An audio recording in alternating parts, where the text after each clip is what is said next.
In the heart of Enugu, the coal city where stories of black gold linger beneath its red soil, Ezen Adizo Keke was born on a sunny morning in March 1995. The gentle harmattan wind brought the sweet scent of blooming flowers from her mom's lovingly cared-for garden. Her arrival was met with joy. Chief Emeka Okeke, her dad, celebrated by slaughtering 2 goats and sharing palm wine with the whole neighborhood. A daughter at last, he proudly declared, completing the family after 3 strong sons, Chukwudi, Ifani, and Onika, like the final bead on a beautiful coral necklace.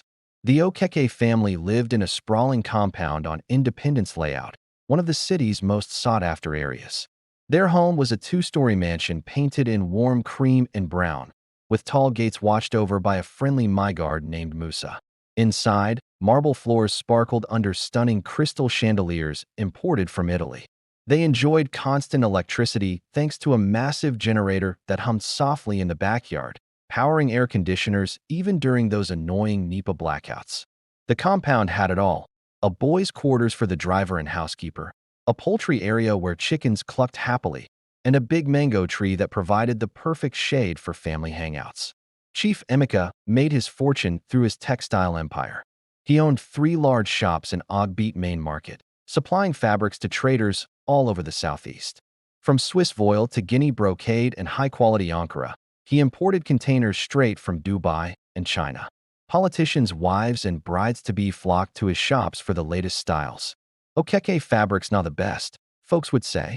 His success allowed him to join the prestigious Enugu Sports Club, where he played golf on weekends and mingled with other influential figures. Mama Grace, Ezen's mom, was the quiet strength of the family. A devoted Catholic with a voice like an angel, she sang in the church choir every Sunday at Holy Ghost Cathedral. She ran her own catering business, Grace Events, famous for serving the best jollof rice and pounded yam at weddings, burials, and chieftaincy titles. Her kitchen was always bustling. Women pounded yam in giant mortars, frying plantains in deep pots of oil, filling the air with the mouth-watering aroma of pepper soup and spices. Ezen grew up surrounded by love and plenty. Being the only girl and the youngest, she was everyone's favorite. Her brothers showered her with affection. Chukwudi, the eldest studying engineering at UNN, would bring her biscuits from school. Ifani taught her how to ride a bike. Onika, who was closest to her in age, shared his comics and stood up for her against bullies. Her dad called her Ada M., his precious daughter, and spoiled her with whatever she wanted from ShopRite. Her mom dressed her in matching lace outfits for church, complete with coral beads and gold earrings. From a young age, Ezen was a star. By 5, she was reading newspapers aloud to the housekeeper. She attended the best schools, first Tenderfeet Academy, then University Primary School, and later Federal Government Girls College for secondary education. Teachers were amazed by her smarts. She won spelling bee competitions, recited Chinua Achebe's poems flawlessly at cultural days, and was always the top student. "This girl will be a lawyer," her dad would say proudly. "She'll argue cases in Abuja and make us proud." Ezen's childhood was filled with beautiful memories. Christmas in the village with her grandparents, where she danced to ekwe drums and savored ukwa with roasted yam. Easter picnics at Engwo Pine Forest, spreading mats under the trees and enjoying Mama's fried rice. Holidays at Obudu Cattle Ranch, riding horses and swimming in cool streams. Her birthday parties featured 3-tier cakes from Crunchies, bouncy castles, and all her classmates invited. She was beautiful too, tall for her age, with skin like fresh palm oil, long natural hair that her mom braided into intricate styles, and eyes that sparkled with intelligence. People said she looked just like her mom in her youth. Boys in school wrote her love letters from JS1, but Ezen was focused. "I want to make first class in law," she'd tell her friends. No time for boys yet. Life seemed perfect, a smooth road of success and happiness stretching ahead like the Enugu-Onitsha Expressway. Ezen had no idea that beneath this golden surface, cracks would soon appear, cracks that would change everything.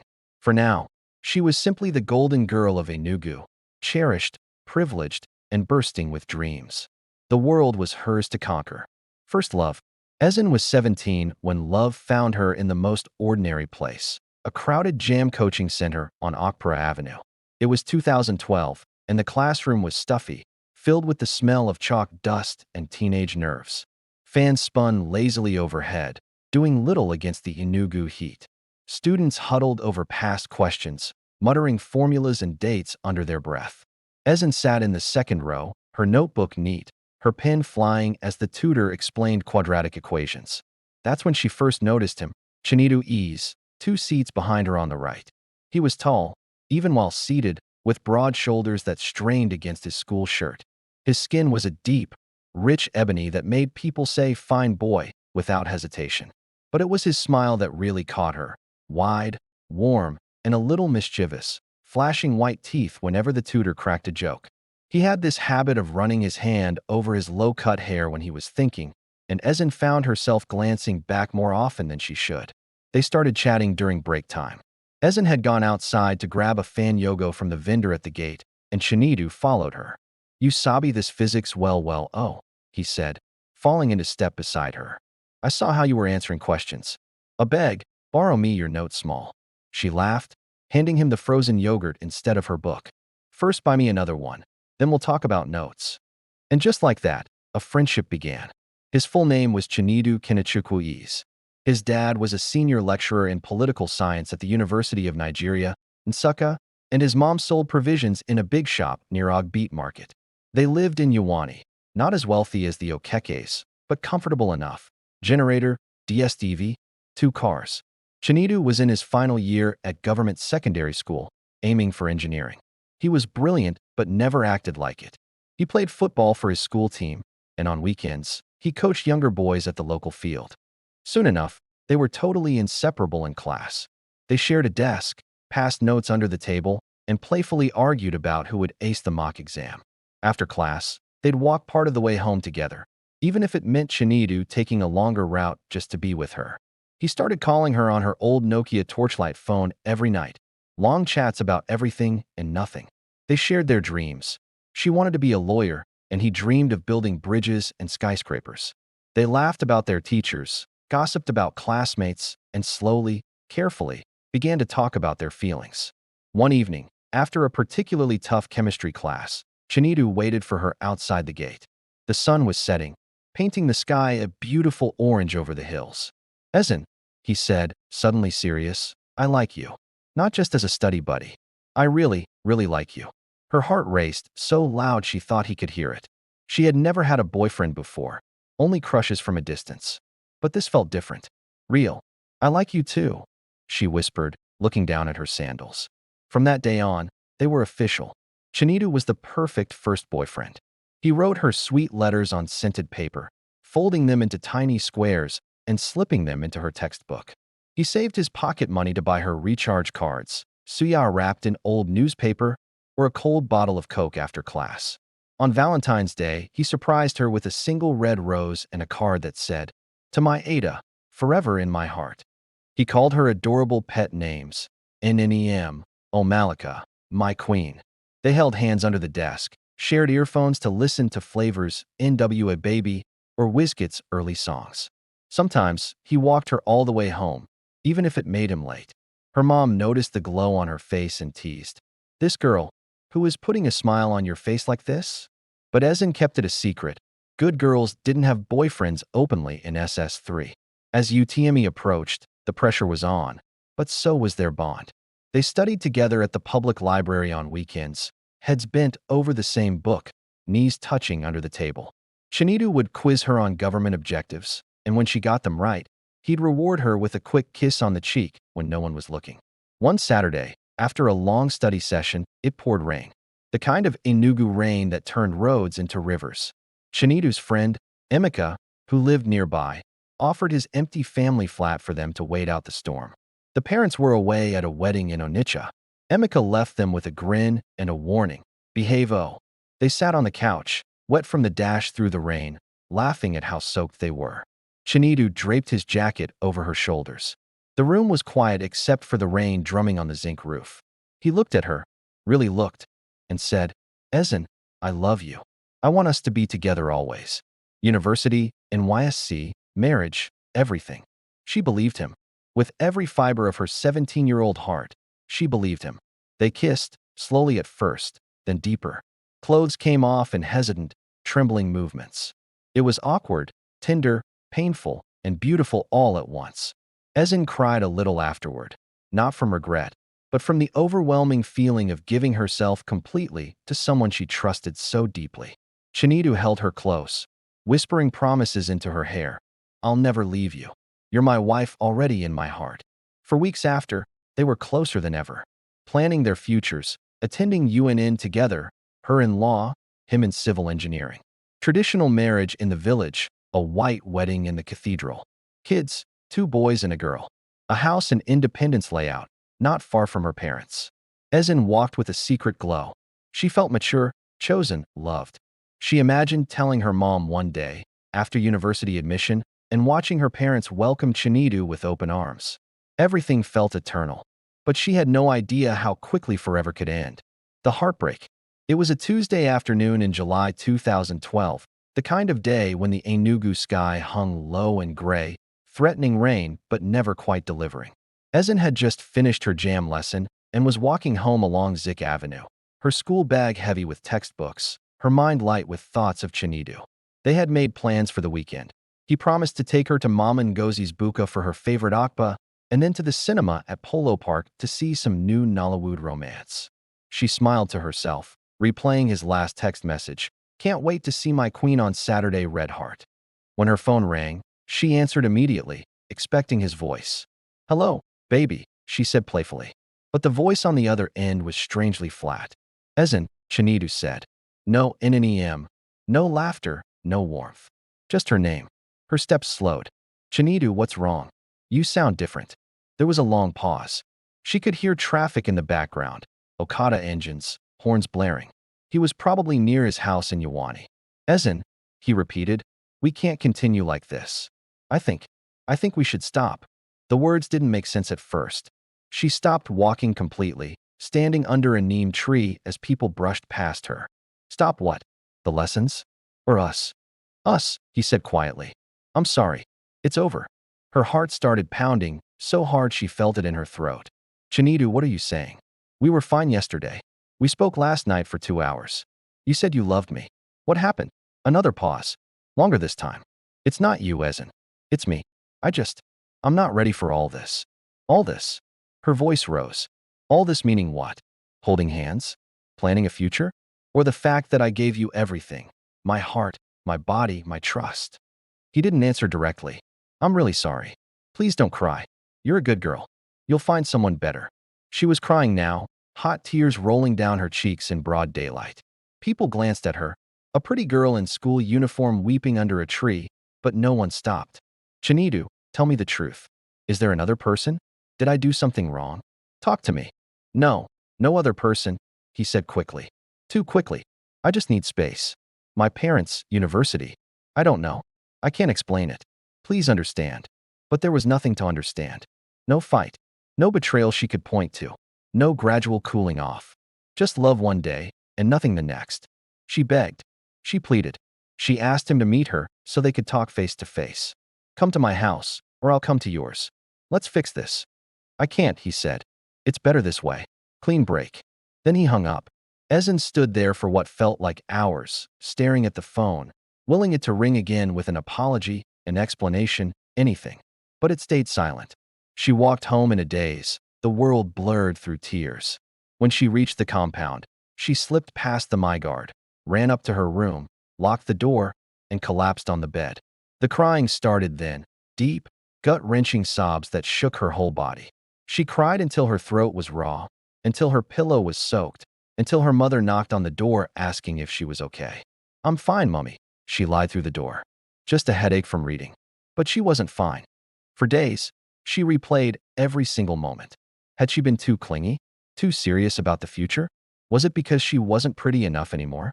Or had he found someone new? Maybe one of those bold girls who wore makeup to class and flirted like it was a sport?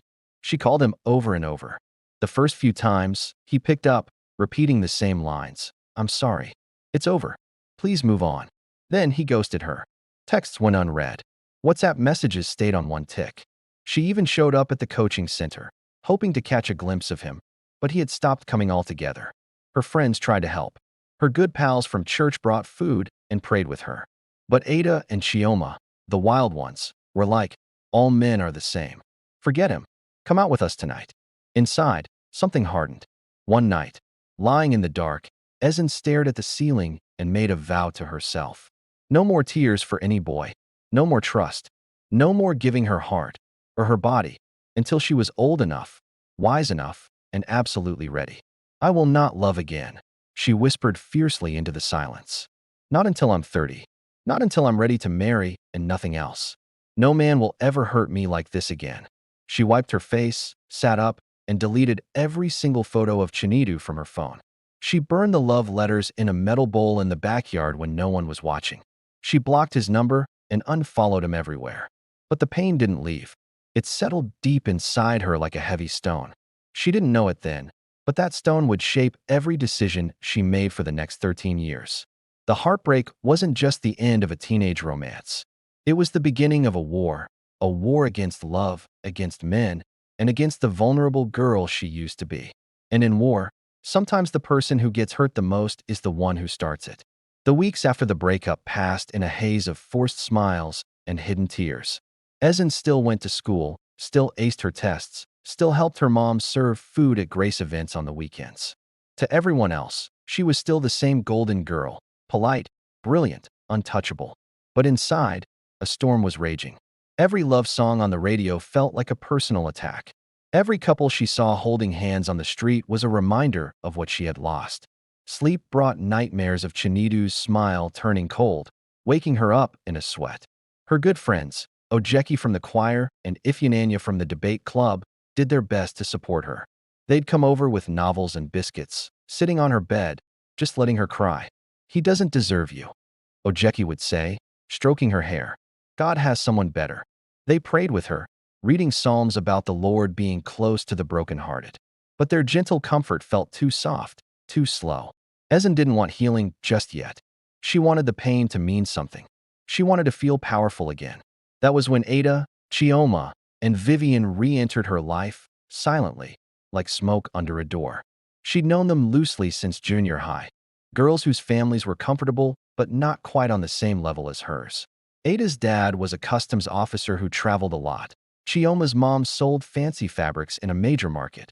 Vivian's older brother was sending money from Malaysia. They were the ones who wore colored bras under their white school uniforms, who skipped assembly to gossip behind the science block, who always had the latest phones and expensive hair. During her romance with Chinidu, Ezen had kept her distance. Her mom's warnings echoed in her mind. Those girls will spoil you. They have no home training. But now, those warnings sounded old-fashioned, irrelevant. When Ada bumped into her at the mall one Saturday and said, "Easy-eye, baby. Long time. Come, let's chill," Ezen didn't walk away. They met at a popular spot in the mall. The four of them sat in a corner booth, sharing ice cream and chips. Ada looked different. A long weave, perfectly lined lips, a gold necklace that spelled her name. Chioma wore a short skirt that showed off legs toned from constant clubbing. Vivian was scrolling through her phone, showing pictures from parties in Lagos. "Girl, you've changed," Ada said, eyeing Ezen. "You're finer than before. But your face, what happened?" Ezen hesitated, then poured it all out. The love, the promises, the sudden breakup. She expected sympathy. Instead, the girls laughed. "Men," Chioma exclaimed, rolling her eyes. "All of them are the same. Today they love you. Tomorrow they're chasing the next skirt. Especially these small boys like Chinidu," Vivian added. "He's still a child. Wait till he gets to university. You'll see how many girls he'll be chasing." Ada leaned forward, her voice low and knowing. "The mistake you made was taking him seriously. Love is for the movies. In real life, you use them before they use you." Ezen frowned. "But I loved him."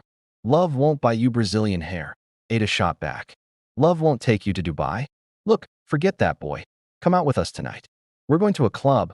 A top DJ is playing. You'll dance, drink, and forget his name by morning." Ezen shook her head. "I'm not really in the mood for a club." "Uh-huh," Chioma protested. "That's why you're suffering. You're sitting at home thinking. Come and enjoy life a little." Nobody died. They pressed her until she agreed. Just this once. That night, her mom was catering an event, so the house was quiet. Ezen told the housekeeper she was sleeping over at Ojeki's house, a lie that came surprisingly easily. Ada sent a cab to pick her up. In the car, the girls presented her with a short black dress and heels. "You can't wear church girl clothes to the club," Vivian laughed. The club was louder and hotter than anything Ezen had ever imagined. The bass from the speakers vibrated in her chest. Colored lights swept across hundreds of bodies moving as one. The air smelled of perfume, sweat, and expensive alcohol. Men in designer shirts and gold chains stared openly. Women in barely their outfits danced like they owned the night. At first, Ezen stood awkwardly by the bar, clutching a non-alcoholic drink. But the music pulled at her. Ada dragged her to the dance floor. "Loosen up," she shouted over the noise. "Shake that thing." And Ezen did. For the first time since the breakup, she stopped thinking. She danced until her feet hurt, until sweat made her dress cling to her skin, until laughter bubbled up from somewhere deep inside. Men approached, some polite, some crude, offering drinks, asking for her number. The girls taught her how to accept the drinks and dodge giving out her number. By 3 a.m., when they finally left, Ezen was drunk on music and a new sense of freedom. In the cab home, Ada said, "See? Better than crying over one useless boy." The outings became regular. Fridays at one lounge, Saturdays at another, sometimes midweek ladies' night events. Ezen learned the rules quickly. Never pay for your own drink. Never give your real number to a guy you don't trust, and always move in a pack. She bought new clothes, crop tops, bodycon dresses, heels that made her legs look endless. Her mom complained about the late nights and revealing outfits, but Ezen shot back, "I'm almost 18, Mummy. Let me live." She had traded her quiet sorrow for the loud, glittering world of nightlife, believing it was the only way to silence the pain. But as she would soon find out, some voids can't be filled by flashing lights and loud music. They just get bigger. Her friends noticed something was off. After choir practice, Ojeki pulled Ezen aside. "Ezen, those girls you're hanging out with, they're not good for you. Come back to us." Ezen shrugged it off. "I'm fine. Just having fun." But deep down, she knew it was more than just fun. Every time a guy checked her out at the club, every time someone called her fine girl and begged for her attention, a little voice whispered, "See? You're desirable. Chinidu was a fool to leave you." The girls started chatting about money. They talked about certain men, aristos, as they called them, who would take care of you for a night. At first, it was all jokes. Then came the stories. Chioma flaunted her new iPhone 5, a gift from a banker she met at SIP. Vivian shared pictures from a weekend in Abuja, all expenses covered by a politician's son. Ezen listened, part horrified, part intrigued. "But don't you feel used?" she asked one time. Ada laughed. "Who's using who? They have money to burn. We have beauty. It's business, babe. No love, no heartbreak, just cash." That idea started to take root in her mind. She hadn't made the leap yet, but the path was clearing, one night at a time. The good girl who once dreamed of law school and a fairy tale wedding was slowly fading away, replaced by someone tougher, angrier, and dangerously curious. Bad company, her mother had warned. But bad company felt like power. And after heartbreak, power tasted sweet. Chapter 5, The First Step. It all went down during a weekend trip to Lagos, 3 months after the breakup. Ezen's cousin, Kayamika, was getting married at Ikoyi, and the whole Okeke family had come down for the celebration. The wedding was stunning. White tents on the lawn of the Oriental Hotel, a live band playing highlife and Afrobeat, tables piled high with jollof rice, fried meat, and chilled champagne. Mama Grace was in her element, directing her catering team like a boss. Chief Emeka was networking with other big shots, laughing loudly over glasses of Hennessy. Ezen, now 18 and officially done with secondary school, waiting for her jam results, was supposed to be having a blast. She wore a gorgeous royal blue lace gown made by the best tailor in Enugu, coral beads stacked high around her neck and wrists, and her makeup was done by a pro flown in from Abuja. Heads turned as she moved through the crowd. Whispers of "see fine girl" followed her like perfume. But inside, she felt empty. Watching the bride and groom exchange vows under a floral arch hit too close to home, reminding her of the promises Chinidu had whispered that rainy afternoon. When the couple danced to Banky W's Yes or No, she slipped outside to the poolside terrace. Ada, Chioma, and Vivian were also invited. Distant connections through family friends, and they found her there, staring at the city lights reflecting on the lagoon. Easy Eye, why you hiding here? Ada asked, already a little tipsy. Come inside, the party is lit. I'll be there in a minute, Ezen replied quietly. Chioma studied her face. You're thinking about that boy again, aren't you? Ezen didn't answer, but her eyes gave her away. Vivian rolled her eyes. Forget him. Look at all these fine men inside. Senators' sons, oil money, bankers. Pick one and enjoy yourself. They pulled her back inside, straight to the bar. Shots of tequila appeared, salt, lime, and a burn down the throat. The music cranked up to louder Afrobeat, to Maya's Bum Bum, then Wizkid's latest track. The girls dragged her to the dance floor, and soon she was moving again, hips swaying, hands in the air, letting the rhythm push thoughts of Chinedu further back. That's when he approached. He was older, mid-30s, maybe, dressed in a perfectly tailored navy igbata with gold embroidery that screamed money. His shoes were Italian leather, his watch heavy on his wrist, beard neatly trimmed. He introduced himself as Alhaji Musa Bello, a businessman who imported electronics from Dubai. He had that quiet confidence of men who never had to beg for attention. He didn't beat around the bush. After watching her for 2 songs, he walked straight to their circle, eyes locked on Ezen. Beautiful, he said simply, his voice deep. What's your name? Ezen, she replied, meeting his gaze. The tequila gave her a little courage. He smiled. Ibo. Yes. Enugu. Ah, Coal City girls. Very fine. Very classy. He turned to her friends. You ladies enjoying yourselves? They laughed and nodded. In no time, he had ordered a bottle of Dom Perignon. Real stuff, not the fake kind most people served, and VIP seating in a corner booth. The waiter popped the cork with a flourish. Glasses filled with golden bubbles. Alhaji Musa sat close to Ezen, not touching, but close enough for her to catch a whiff of his expensive oud cologne. He asked about her, school, family, plans for university. He listened like he genuinely cared. He told her about his trips to Dubai, his houses in Abuja and Banana Island, his kids studying abroad. He casually mentioned he was married, 2 wives already. But a man like me always has room for a special woman. Her friends exchanged knowing glances. Ada mouthed, jackpot. As the night wore on, the wedding crowd thinned. The older guests left, and the younger ones moved to the after-party at Quillock's. Alhaji Musa invited them all. My driver will take us. VIP table on me. In the SUV, a shiny black G-Wagon. The girls giggled in the back while Ezen sat up front with him. His hand rested on the gear stick, occasionally brushing her thigh when he changed gears. She didn't pull away. Quillock's was chaos in the best way, strobing lights, smoke machines, Davido performing live on stage. Their table was upstairs, overlooking the dance floor. More bottles arrived. Ace of Spades, Cristal. Alhaji ordered platters of pepper soup, asin, suya. Money flowed like water. At some point, Ada pulled Ezen aside in the ladies' room. This man is loaded, she whispered urgently. He's been asking about you.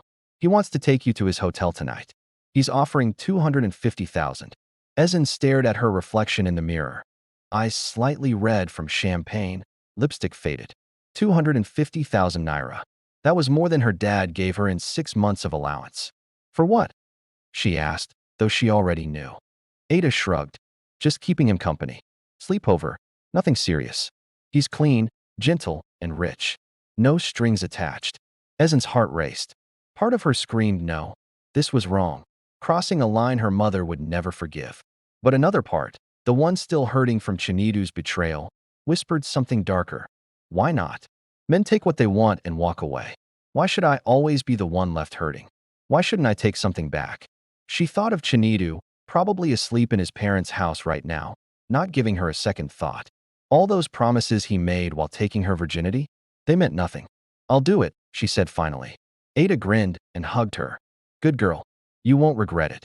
Back at the table, Alhaji Musa read the answer in her eyes. No cheers or gloating, just a nod, satisfied. He paid the bill. Over 1,000,000 naira, the manager said, and led her out to the car. Her friends waved goodbye with winks and thumbs up. The hotel was Eco's signature in Victoria Island, presidential suite on the top floor. The room was bigger than her parents' living room. Marble floors, a king bed with silk sheets, and floor-to-ceiling windows showing the Atlantic Ocean, dark and endless under the moon. He was surprisingly gentle. No rush, no force. He ordered room service, strawberries, chocolate, and more champagne. He kissed her slowly, undressing her like she was something precious. It wasn't love, it wasn't even close, but it wasn't violent or degrading either. It was a transaction, clean and clear. When it was over, he showered, came back in a hotel robe, and placed a thick envelope on the nightstand. For you, my dear. For making an old man very happy. Inside were crisp notes, 250,000 naira exactly, plus an extra 50 for transport and shopping. He called his driver to take her home whenever she was ready. She showered, dressed, and left at dawn, the envelope heavy in her handbag. As the car cruised through the empty Lagos streets, the sunrise turning the sky pink, Ezen stared out the window. She waited for shame to wash over her, for regret, for tears. But what came instead was something colder. Power. She had taken money from a man who wanted her body. He got what he paid for. She got what she wanted. No promises broken. No heart involved. As the car pulled up to the family friend's house in Lekki where they were staying, she glanced at the envelope again. This is better than love, she told herself firmly. No one can hurt you if you don't let them in. Little did she know, that night in Lagos wasn't just a one-time thing. It was the first step onto a road that would lead her far from home, far from the girl she used to be, and deep into a life she could never have imagined. The golden girl had taken her first taste of darkness, and it didn't taste bitter at all. Word travels fast in Enugu. It always has. At first, it was just a whisper. A cousin of Ada's who had been at the Lagos wedding saw Ezen leaving Quilox in the early hours with Alhaji Musa. She told her sister, who told her friend at the salon, who told her customer, a woman whose husband worked in Ogbeat Market near Chief Okeke's fabric shops. By the time Ezen returned to Enugu with her family, the story had already taken root. That fine daughter of Chief Okeke, the one studying law. I hear she followed one housome man in Lagos. Followed how? You know now, overnight. The whispers grew louder. Ezen tried to ignore them. She went back to her routine, waiting for university admission, helping her mother with catering jobs, attending midweek service at Holy Ghost Cathedral. But she felt eyes on her everywhere. At the market, women who once greeted her warmly now turned away or stared too long. At church, aunties in matching Ankara headscarves murmured behind their fans during the sermon. She told herself it was nothing. Just jealous people with nothing better to do. But Enugu is small. Too small for secrets. It started reaching her peers. Boys who had once written her love letters in secondary school now made crude jokes when she passed. Auntie, how much for one night? One idiot shouted from an Okada as she walked to the bus stop. Her cheeks burned, but she kept her head high. Then it reached her brothers. Onika, the one closest to her in age, came home from university one weekend and confronted her in the backyard while she was helping the housekeeper wash plates. Is it true? He asked quietly, eyes hard. What people are saying about you in Lagos? Ezen froze, sponge dripping in her hand. What are people saying? That you're doing runs. Sleeping with men for money. She wanted to lie, to laugh it off, but the look on his face stopped her. It was just once, she said finally, her voice small. I was hurt. I made a mistake. Onika shook his head. Once is enough to spoil your name, Easy Eye. Do you know what this will do to Daddy if he hears? She begged him not to tell. Promised it would never happen again. He agreed, reluctantly, but the distance between them grew after that. It didn't stop there. Ada and Chioma, emboldened by Ezen's new connection, started inviting her out more often, even back in Enugu.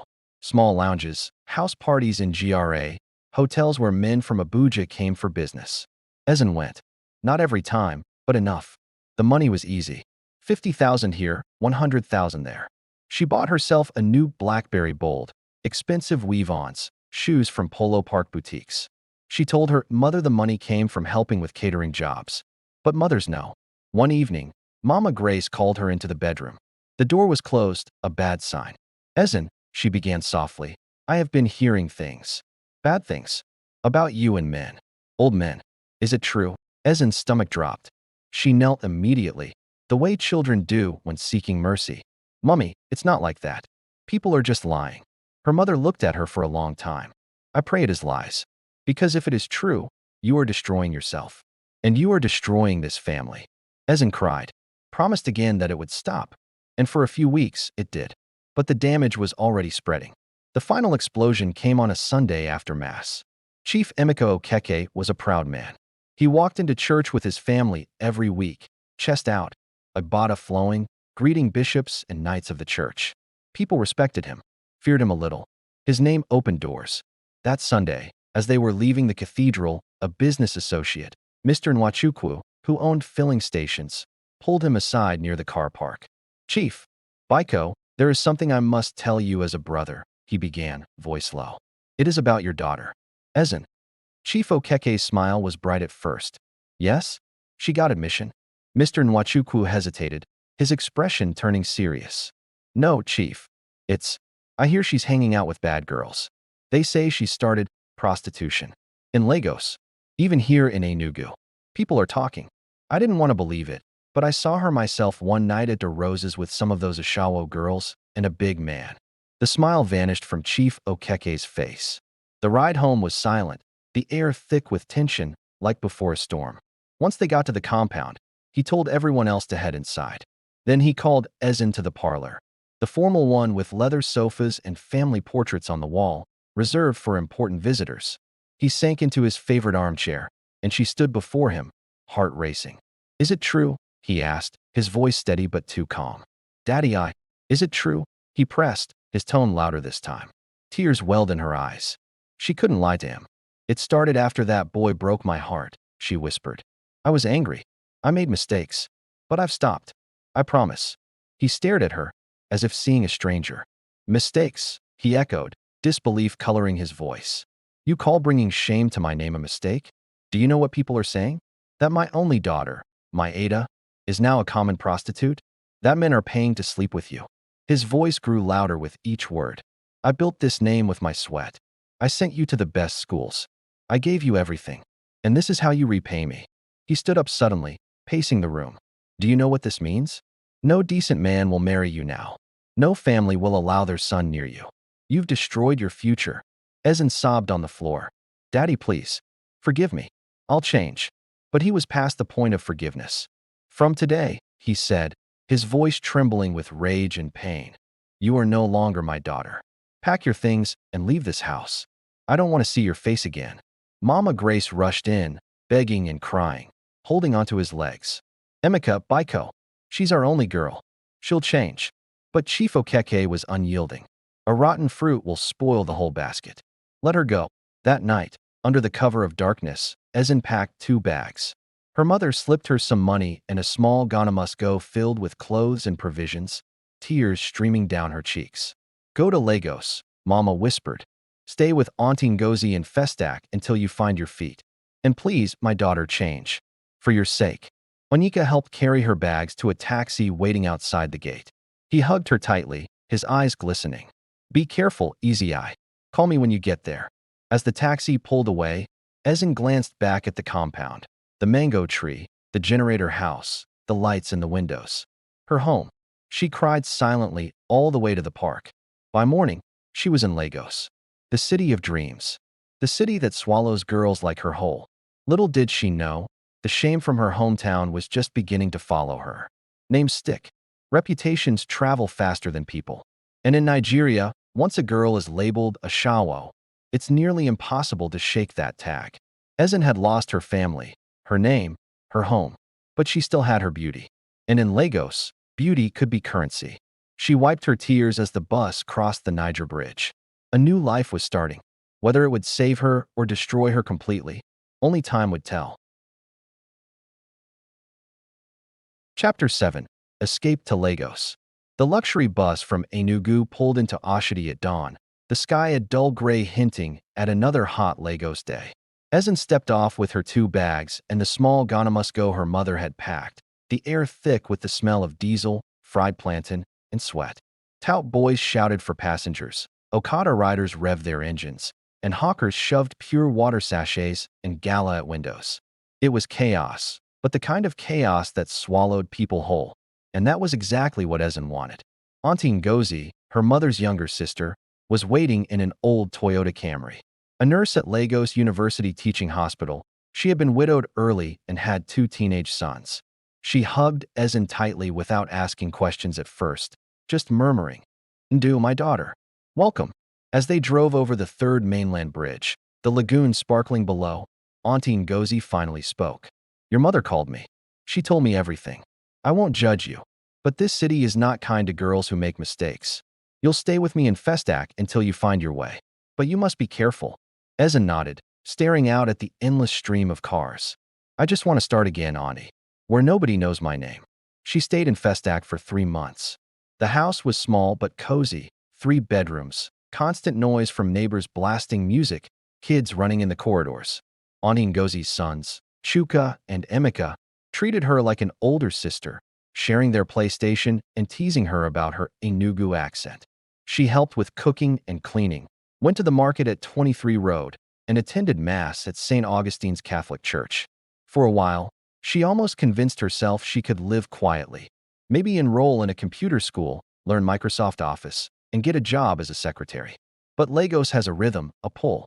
It whispers to young people with broken hearts and empty pockets. Come out. Enjoy. Hustle. Ada and Chioma were already in Lagos full-time, sharing a flat in Surulere with Vivian. They called her constantly. Easy eye. You're wasting away in that Festac village. Come to the mainland. We have a room for you. Things are happening here. At first, she resisted. But the nights were long. Memories of her father's words, "You are no longer my daughter," echoed in her mind. The money her mother sent ran out quickly. Auntie Ngozi was kind, but Ezen saw the strain of feeding one more mouth. One Friday, Ada sent transport money and an address. House 14, Adeniran Ogunsanya Street, Surulere. Just come for the weekend, she said. If you don't like it, you can go back. Ezen went. The flat was a 2-bedroom on the 3rd floor of an old Face Me I Face You building. Water came from a well in the compound. NEPA light was rare, but the girls had a small generator and a flat-screen TV. Clothes hung everywhere. Brazilian hair packs, designer bags, shoes in boxes. It smelled of perfume, weaving glue, and fried indomie. That weekend, they took her out. First to Sip Lounge on Isaac John in Acacia, then to Quillox again. The men were different here, more aggressive, more moneyed.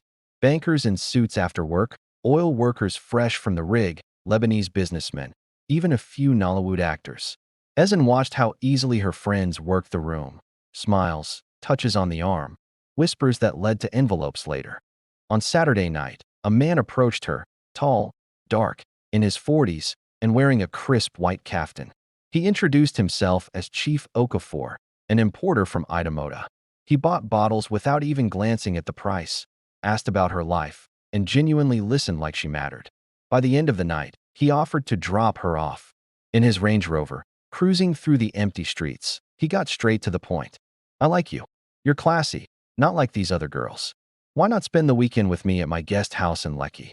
I'll take care of everything. He mentioned a figure, 150,000 naira. Ezen thought of her father's parlor, how he looked at her like she was nothing, and of Chinedu, who had taken everything and given nothing. Yes, she replied. The guest house was stunning, complete with a swimming pool, DSTV in every room, and a cook on call. Chief had a family in America, but his wife stayed in the village. He was nice enough, bought her new clothes, took her out for sushi at Eco Hotel, and kept things easygoing. When she left on Sunday evening, he slipped her an extra 50,000 for your hair and cream. Back in Surulere, Ada and Chioma counted the money with her, screaming in excitement. See, this is Lagos. This is freedom. Ezen moved in the following week. She paid rent, 20,000 monthly, bought a bigger bed, contributed to generator fuel and food. The girls taught her the rules. Always use condom. No exception. Never go home with a stranger without telling someone where. Save at least half of everything. Open a secret account. Don't fall in love. It's business. She followed them religiously. She learned the hotspots quickly. Allen Avenue for quick hotel links, Freedom Park on Fridays, Elagushi beach parties on Sundays. She got a new phone, an iPhone 5S bought by a client, and created a separate Instagram for work, posting carefully angled photos in bikinis or tight dresses, captions like, "Living my best life kiss marked." Her name changed too. In Enugu, she was Ezen Adizo Keke. Here, she became simply Zara or Ada Lagos. Anonymity was armor. The money came fast. In her first full month, she made over 800,000 naira. She opened an account at GT Bank under just Ezen Okeke, no middle name, and started saving. She sent small amounts to her mother anonymously through Auntie Ngozi, who passed it on without questions. She was careful, clinic visits every month for tests, Postinor only in emergencies, condoms in every bag. She avoided drugs beyond occasional champagne. She didn't smoke, didn't do codeine or loud. Lagos became her teacher. She learned to read men. The quiet ones who wanted conversation first, the loud ones who wanted to show off, the married ones who cried after sex and promised to leave their wives. They never did. She learned which hotels were safe, Southern Sun, Radisson Blu, Eco Signature, and which to avoid. She bought land documents through a client, later discovered to be fake, but she learned. She invested in a small hair business with Chioma, importing bundles from Guangzhou. Most importantly, she learned to detach. When a man touched her, she shut her eyes, dreaming of savings accounts, future boutiques, and a cozy house in Lekki Phase 1. She kept telling herself this was just a phase, until 30. Then, she'd settle down with a good man who didn't know her past, have kids, and go to church every Sunday. But Lagos has a way of stretching temporary into years. By Christmas 2013, she had over 5 million naira saved. She rented her own one-bedroom in Surulere, off Bode Thomas, modern, with prepaid meter, borehole, security gate. She furnished it beautifully. Cream leather sofas, 50-inch TV, king bed with Egyptian cotton sheets. She visited Auntie Ngozi sometimes, took the boys shopping, paid their school fees once. But she never went back to Enugu. Not even for her brother Chikwudi's wedding in 2014. She sent money and expensive gifts, but stayed away. Her father had meant it. She was no longer his daughter. And in Lagos, no one asked questions. Here, she was Zara. Beautiful, desired, rich, free. Or so she told herself as she lay alone in her new bed at night. The hum of the air conditioner drowning out the silence in her heart. The escape to Lagos had worked. No one knew her old name. But deep inside, the girl from Enugu was still there, watching, waiting, wondering if freedom was just another kind of prison. The dangers around her. Ezen had been in Lagos for 4 years when she truly understood how fragile the life she had chosen was. By 2017, she was 22, established in her Surulere flat, with a steady circle of clients and a bank balance that would have made her teenage self gasp. She had upgraded her wardrobe, designer bags from Milan, shoes from Dubai trips sponsored by generous uncles, gold jewelry that gleamed under club lights. She drove a 2015 Toyota Corolla bought outright, no hire purchase, and had started making plans to buy land in Aja. Her friends, Ada, Chioma, Vivian, and a few newcomers like Sandra and Blessing, formed a close-knit sisterhood. They swapped tips on the best hotels, warned each other about tricky clients, and celebrated birthdays with cakes and drinks at fancy lounges. From the outside, it looked all glitz and glam. Instagram posts showed them jetting off to Abuja, popping champagne on yachts at Tarkwa Bay, and posing with luxury cars. Captions boasted, "Living my best life, boss lady," and queens only. But beneath the filter, danger lurked everywhere. The first real scare came with Ngozi. Ngozi was not one of the original crew. She joined later, a tall, light-skinned girl from Delta State who had run away from an abusive husband in Warri. She was funny, fearless, and generous, always the first to dash money to hawkers or pay for everyone's drinks. The girls loved her. She moved fast in the game, targeting only high-end clients, expatriates in Ikoyi, top executives, occasional celebrities. One night in 2016, Ngozi met a Lebanese businessman at the Sky Lounge in Eco Hotel. He was new in Lagos, charming, promised her a monthly allowance of $2,000 if she became his exclusive girlfriend. She was excited, told everyone this was her ticket out. "No more random men," she said, showing off the iPhone 7 he bought her the next day. "This one will take me to Beirut." They spent a weekend together in his serviced apartment in Victoria Island. On the Sunday evening, he dropped her at her gate in Yaba with his driver, kissed her goodbye, and said he'd call when he returned from a trip to Port Harcourt. He never called. 3 days later, Ngozi started feeling feverish. Body pain, rashes, swollen glands. She thought it was malaria, common enough in Lagos. Took the usual drugs, but it didn't clear. By the end of the week, she could barely stand. The girls forced her to the clinic on Allen Avenue, the discreet one they all used. The doctor ran tests. When the results came back, He called her in alone. HIV positive.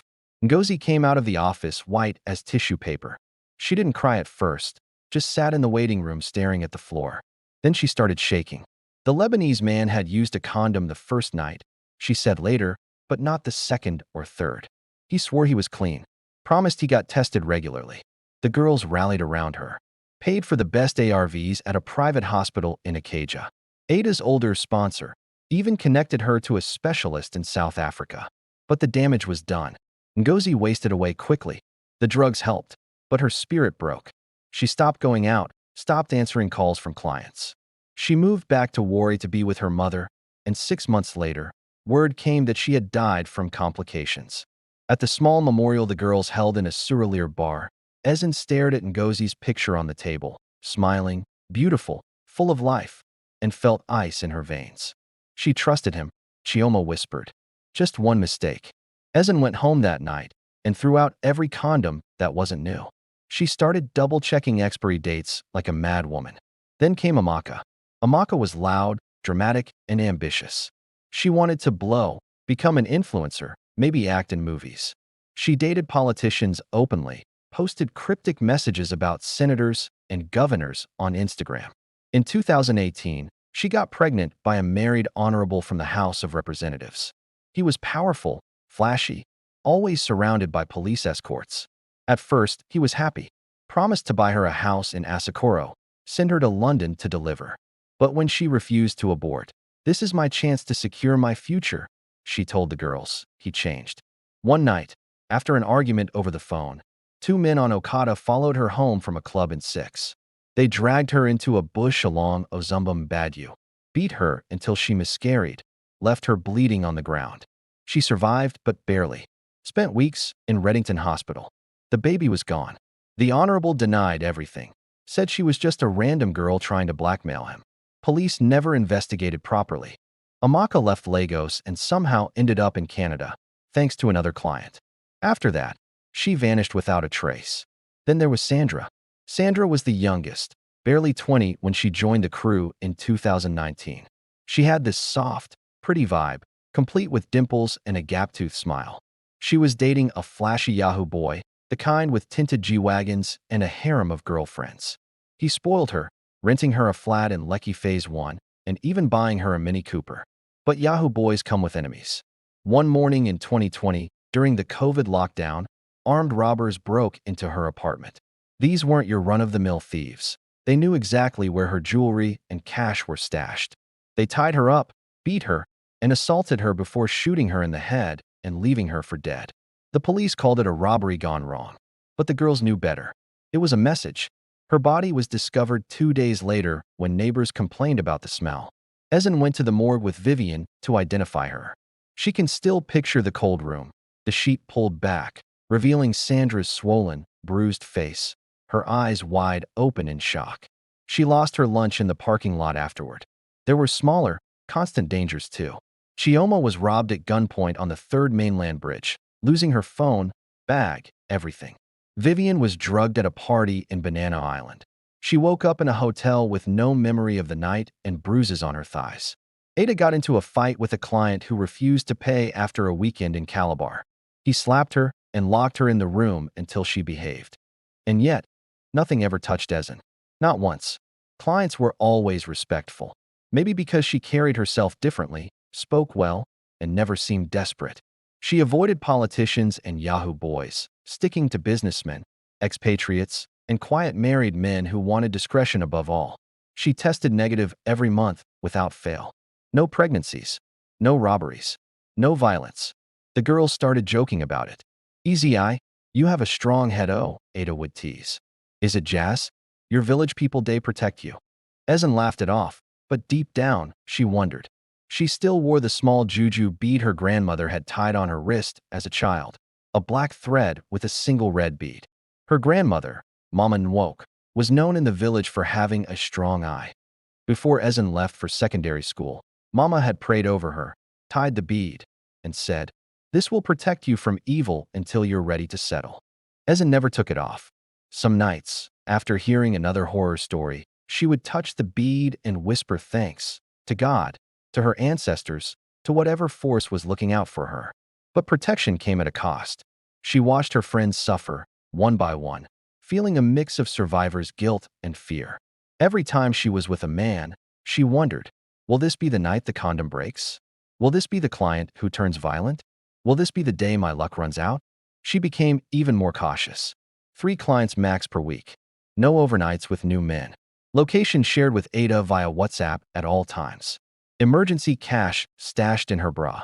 Pepper spray in her bag. And still, the dangers circled like vultures. By 2021, when Vivian announced she was quitting, I can't bury another sister, Ezen started seriously considering her own exit plan. By then, she had saved over 30 million naira. She invested some in stocks through a banker client and bought 2 verified plots in Sangatito. She told herself, just a few more years. Until 30, then stop. But as she watched the dangers claim her friends, she began to realize something deeper. Protection wasn't permanent. Luck runs out. And one day, the shadows that had taken her friends might come for her too. She touched the red bead on her wrist more often and prayed, really prayed, for the strength to leave before it was too late. Chapter 9. Years of Hustle. From age 23 to 28, Ezen lived the life she had crafted for herself, one of calculated risk, disciplined pleasure, and relentless saving. Lagos had fully claimed her by now. She no longer thought of Enugu as home. It was just a place she visited in dreams or during rare phone calls with her mother. Her one-bedroom in Surulere became a sanctuary. Soft lighting from scented candles, a walk-in closet bursting with clothes organized by color, and a small altar in the corner with a statue of the Virgin Mary and a framed photo of her family taken before everything fell apart. Most days, she kept that photo face down. Her days followed a rhythm. Mornings were for recovery and self-care. She woke up late, around 10 or 11 a.m., after nights that often stretched into dawn. Breakfast usually consisted of fruits and yogurt from a healthy eatery in Ikoyi or Accra and pap from the woman at the end of her street. She followed yoga videos on YouTube, hit the gym twice a week at an upscale spot in Victoria Island, membership courtesy of a client, and treated herself to facials and massages at a Korean spa in Lekki. Her skin stayed flawless, her body toned and curvy in all the ways men paid top dollar for. Afternoons were for errands and business. She expanded beyond just dates. With Chioma, she imported human hair from Vietnam to sell to salons in Balagan Market. With Vivian's help, she started supplying luxury creams and perfumes to boutiques in Ikeja. She soaked up knowledge about fixed deposits, treasury bills, and mutual funds from banker clients eager to impress her with their expertise. She even attended free financial seminars disguised as a regular young professional, taking notes on her iPad. Evenings and nights were all about work. She had a roster of regulars, 8 to 10 men she saw consistently. There was Mr. Adeyemi, the managing director of a telecom company, who flew her to Abuja every other week for board meetings that were really weekends at Transcorp Hilton. Richard, the British expatriate managing an oil servicing firm, preferred quiet dinners at rooftop restaurants followed by nights in his Ikoyi penthouse. Chief Nwosu, a contractor with federal connections, loved taking her to Awambi parties as his niece before sneaking off to hotels in Jare Ikeja. And there was even a young tech entrepreneur, Toby, who paid her a monthly allowance just to be on call whenever he was stressed. New clients came through referrals or social settings. She no longer stood on Allen Avenue or waited in lounges like a beginner. Now, she was invited to boat cruises on the lagoon, private birthday dinners in Banana Island mansions, and Art X Lagos openings where champagne flowed and conversations revolved around millions. Her beauty, combined with her smarts and discretion, made her a favorite among a certain class of men. She charged premium rates. A night, 300,000 to 500,000 naira. A weekend, 1 to 2 million, depending on location. Travel, Dubai, Accra, London, all expenses plus a generous fee. She never haggled. If a man complained about the price, she smiled sweetly and moved on. There were always others. The money piled up faster than she could have imagined. By 25, her savings surpassed 50 million naira. She bought her first property, a 3-bedroom terrace in Chevron Drive, Lekki, rented out to an expatriate family for dollars. Then she snagged 2 more plots in Sangatito. She invested in a friend's poultry farm in Ogun State and bought shares in blue-chip companies through a stockbroker client. She opened dollar accounts and started sending money to her mother regularly, enough for Mama Grace to build a small house in the village and start a provision store. She spoiled herself too, but smartly. Trips to Dubai 3 times a year, shopping at Dubai Mall, staying at Atlantis the Palm, all paid for. A 2020 Mercedes C-Class bought in cash. Designer bags, Hermes Birkin from a client in Paris, Chanel from another in London. Gold jewelry from Dubai Gold Souk. She even had a personal tailor who flew in lace from Switzerland for her Christmas outfits. From the outside, her life looked perfect. Her private Instagram account, carefully curated, showcased vacations, fine dining, and glowing skin. Comments from other girls poured in. Goals. Queen, how do I become like you? But there were costs no money could erase. She hadn't spoken to her father in years, not since the day he threw her out. Her brothers sent the occasional message, birthdays, Christmas, but the warmth was gone. Chakwoodi's children called her Auntie Yezin when she visited once in 2021, but she could see the caution in her sister-in-law's eyes. She had no real friends beyond the circle. The girls understood the life, but trust was limited. Everyone had secrets, and everyone quietly competed for the best clients. Relationships? Impossible. Men who knew what she did wanted only her body. Men who didn't know eventually found out, or suspected, and left. She tried dating civilians twice. A doctor she met at a wedding, an architect introduced by a cousin. Both ended when the truth surfaced. One called her names. The other ghosted. Loneliness became her constant companion. Some nights, after a client left her hotel room with a polite, "Thank you, baby," she would sit on the balcony overlooking Lagos lights and feel empty. The sex was mechanical now. Her body responded, but her soul was elsewhere. She faked moans expertly, knew exactly what each man liked, delivered perfection every time. But no one touched her heart. She kept the vow she made at 17, no love until 30. After 30, she told herself, "I'll stop. I'll move to a quiet part of Lekki, open my boutique, attend church, meet a widower or divorcee who doesn't care about my past. I'll have children. I'll be respectable." She started preparing early. At 26, she enrolled in online courses, fashion design, business management. She attended redeemed church midweek services when she wasn't traveling. She volunteered anonymously at an orphanage in Aja, buying supplies with her money. She watched her old friends fall, one by one. Vivian got married to a client in 2022, a Lebanese businessman who took her to Beirut. They seemed happy on Instagram, but whispers said he kept her like a pet. Ada had a scare with pregnancy in 2023, aborted quietly, nearly bled to death.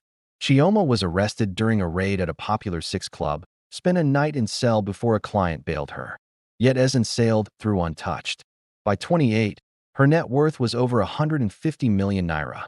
She bought a bigger house, a 4-bedroom duplex in Osapa, London, Lekki, with swimming pool and boys' quarters.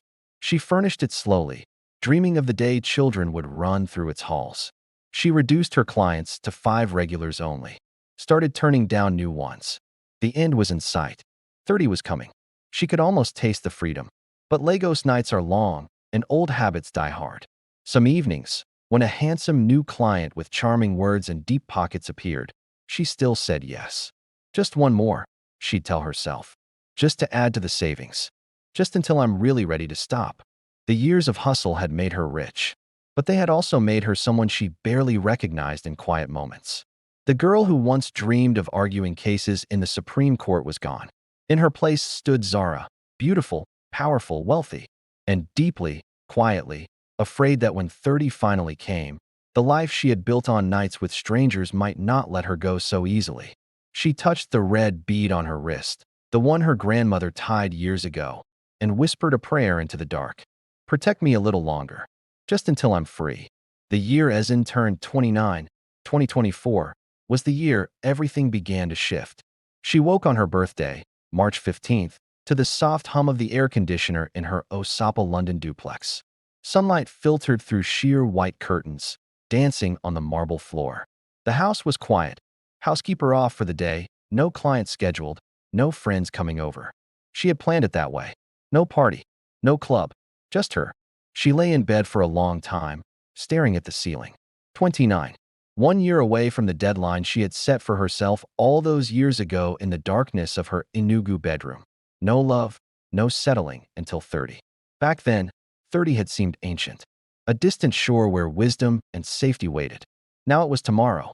She got up eventually, made herself a cup of Lipton with milk, and sat on the balcony overlooking the estate. Lekki traffic hummed below, Okadas weaving, Danfos honking, women with trays of oranges on their heads. The sky was the pale blue of dry season, with Harmattan haze still lingering. For the first time in years, she allowed herself to really look back. Not just the money or the houses or the designer bags. The cost, the friends buried or broken, the family she had lost, the parts of herself she had traded away, night after night. She thought of Ngozi's funeral photo, of Sandra's cold face in the morgue, of Amaka's empty Instagram after she fled to Canada, of Ada's tired eyes the last time they spoke. She had started doing runs in Abuja now, chasing bigger politicians, looking 10 years older than her age. And herself? She was still beautiful. Men still paid top price. Her body was still firm, her skin still glowing. But in the mirror that morning, she saw something new. Faint lines at the corners of her eyes. A certain hardness in her smile. A weariness that no facial could erase. She opened her phone and scrolled through old photos, ones she rarely looked at. There she was at 18, in secondary school uniform, graduation day, arms around Ojeki and Ifeananya. At 17, with Chinedu at Polo Park Cinema, both of them laughing over ice cream. At 15, in her father's compound, wearing the Christmas dress he bought her, standing beside him proudly. Tears came suddenly, hot and unexpected. She cried for the girl in those pictures, the one who believed in forever, who thought love was worth everything, who had no idea how much pain one boy's rejection could cause. She cried for the woman she had become, rich, independent, desired, but untouchable in all the ways that mattered. When the tears stopped, something quiet settled in her chest. It was time. Not tomorrow. Not at 30. Now. She started small. First, the clients. She messaged her regulars one by one. Mr. Adeyemi in Abuja. Uncle, thank you for everything these years. I'm stepping back now to focus on my businesses. I wish you all the best. Richard the Brit. A gentle voice note explaining she was retiring. He sent flowers and a generous final gift of £2,000. Chief Nwosu tried to negotiate, offered double rates, a car, even a flat in his name. She refused politely but firmly. Toby the tech guy begged. Zara, you're the only one who understands me. She blocked him after the third call. Within 2 months, her roster was down to 2. Old, reliable men who didn't demand much time. By the end of the year, even those were gone. She stopped going out. No more quillocks. No more sip. No more boat cruises or rooftop parties. Weekends that used to end at 6 a.m. in hotel rooms now ended at 10 p.m. in her living room, watching African magic or reading novels. She sold the Mercedes C-Class, too flashy, too associated with the old life, and bought a simple Honda CR-V in matte gray. She changed her wardrobe slowly. The bodycon dresses and crop tops went to the back of the closet. She bought more Ankara gowns, modest lace for church, jeans and blouses for every day. She started attending church properly, not just Christmas and Easter. Every Sunday at House on the Rock, the refuge in Lekki, she found her spot in the middle rows, singing worship songs with her eyes closed, soaking in Pastor Paul Adefarasin's words about grace and fresh starts. One Wednesday evening, after an impactful message on the prodigal daughter, she decided to stay for the altar call. It wasn't about giving her life to God again, she had always believed, but more about shedding some heavy baggage. Kneeling at the altar, tears streamed down her face as she whispered, Lord, I'm tired. I want to come home. A female pastor joined her, praying with gentle hands on her shoulders. No questions, no judgment, just pure prayer. After that, she became part of a midweek Bible study group, mostly single women in their 30s and 40s, some divorced, some never married. They gathered in a member's living room in Ikate, sharing stories, munching on small chops, and praying for one another. For the first time in ages, Ezen had women in her life who didn't know Zara. They knew Ezen, the businesswoman importing hair and beauty products, dreaming of opening a boutique, and loving jollof rice and old Sunny Ade songs. She also started therapy, a Christian counselor recommended by one of the Bible study sisters. met with her every 2 weeks in a cozy office in Victoria Island. For the first time in years, she talked about Chinidu, about the vow she made at 17, about how revenge became her career, about the emptiness that money couldn't fill. The counselor listened without a hint of shock. "You were wounded," she said softly. "You protected yourself the only way you knew how. Now you're ready to heal." Healing took time. Some nights, old cravings would creep back, memories of excitement, of feeling wanted, of power. Scrolling through Instagram, she'd see girls half her age living the life she once had, popping champagne in Dubai, and feel a pull. But she fought it.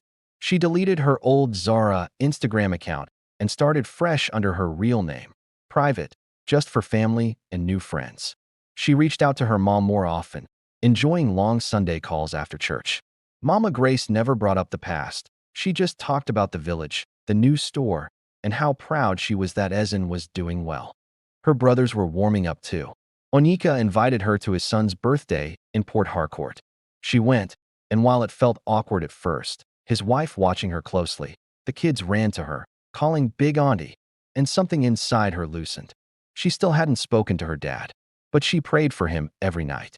By December 2024, 9 months into her new life, Ezen felt lighter. Not fixed, not perfect, just lighter. One evening, she looked in the mirror, wearing a simple green Ankara dress, hair in a neat bun, no makeup, and smiled. A real smile. 30 was coming, and for the first time, she wasn't rushing toward it out of desperation. She was walking toward it with hope. Touching the red bead on her wrist, still there after all these years, she whispered, "Thank you for bringing me this far." The old life was fading. The new one was just beginning. And whatever came next, love, marriage, kids, or simply peace, she was ready to embrace it with open, healed hands. A second chance at love.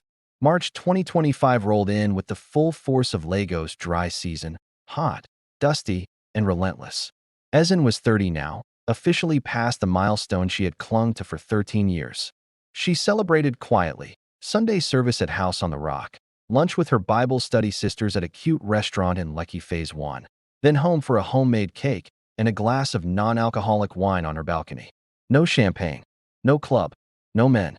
She felt different, lighter, like someone who had finally stepped out of a long, dark tunnel.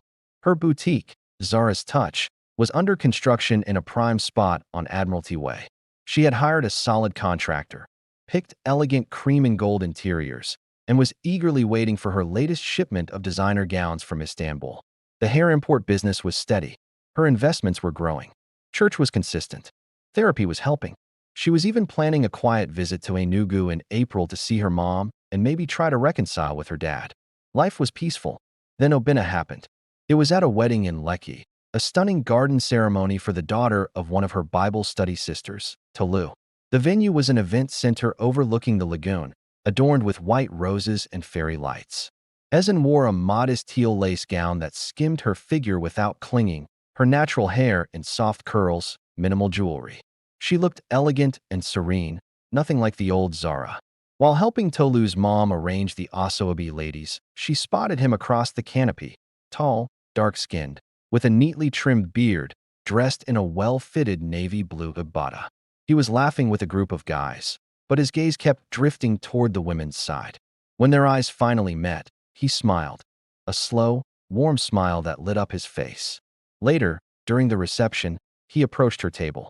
"Good evening," he said, his voice deep and calm. "I'm Obina Maduk. I couldn't help but notice you earlier. You have such a peaceful presence." Ezen laughed softly, surprised at how easy it felt. "Thank you. I'm Ezen Okeke. The bride is like a younger sister to me." They chatted. He was 36, a senior software engineer with a fintech company in Lagos, just back from 2 years in Abuja. Originally from Anambra, he grew up in Port Harcourt. The only son with 3 sisters, he was active in his church, Daystar Christian Center. He loved reading, football. He supported Arsenal, unfortunately, and claimed he could cook jollof rice that would win competitions.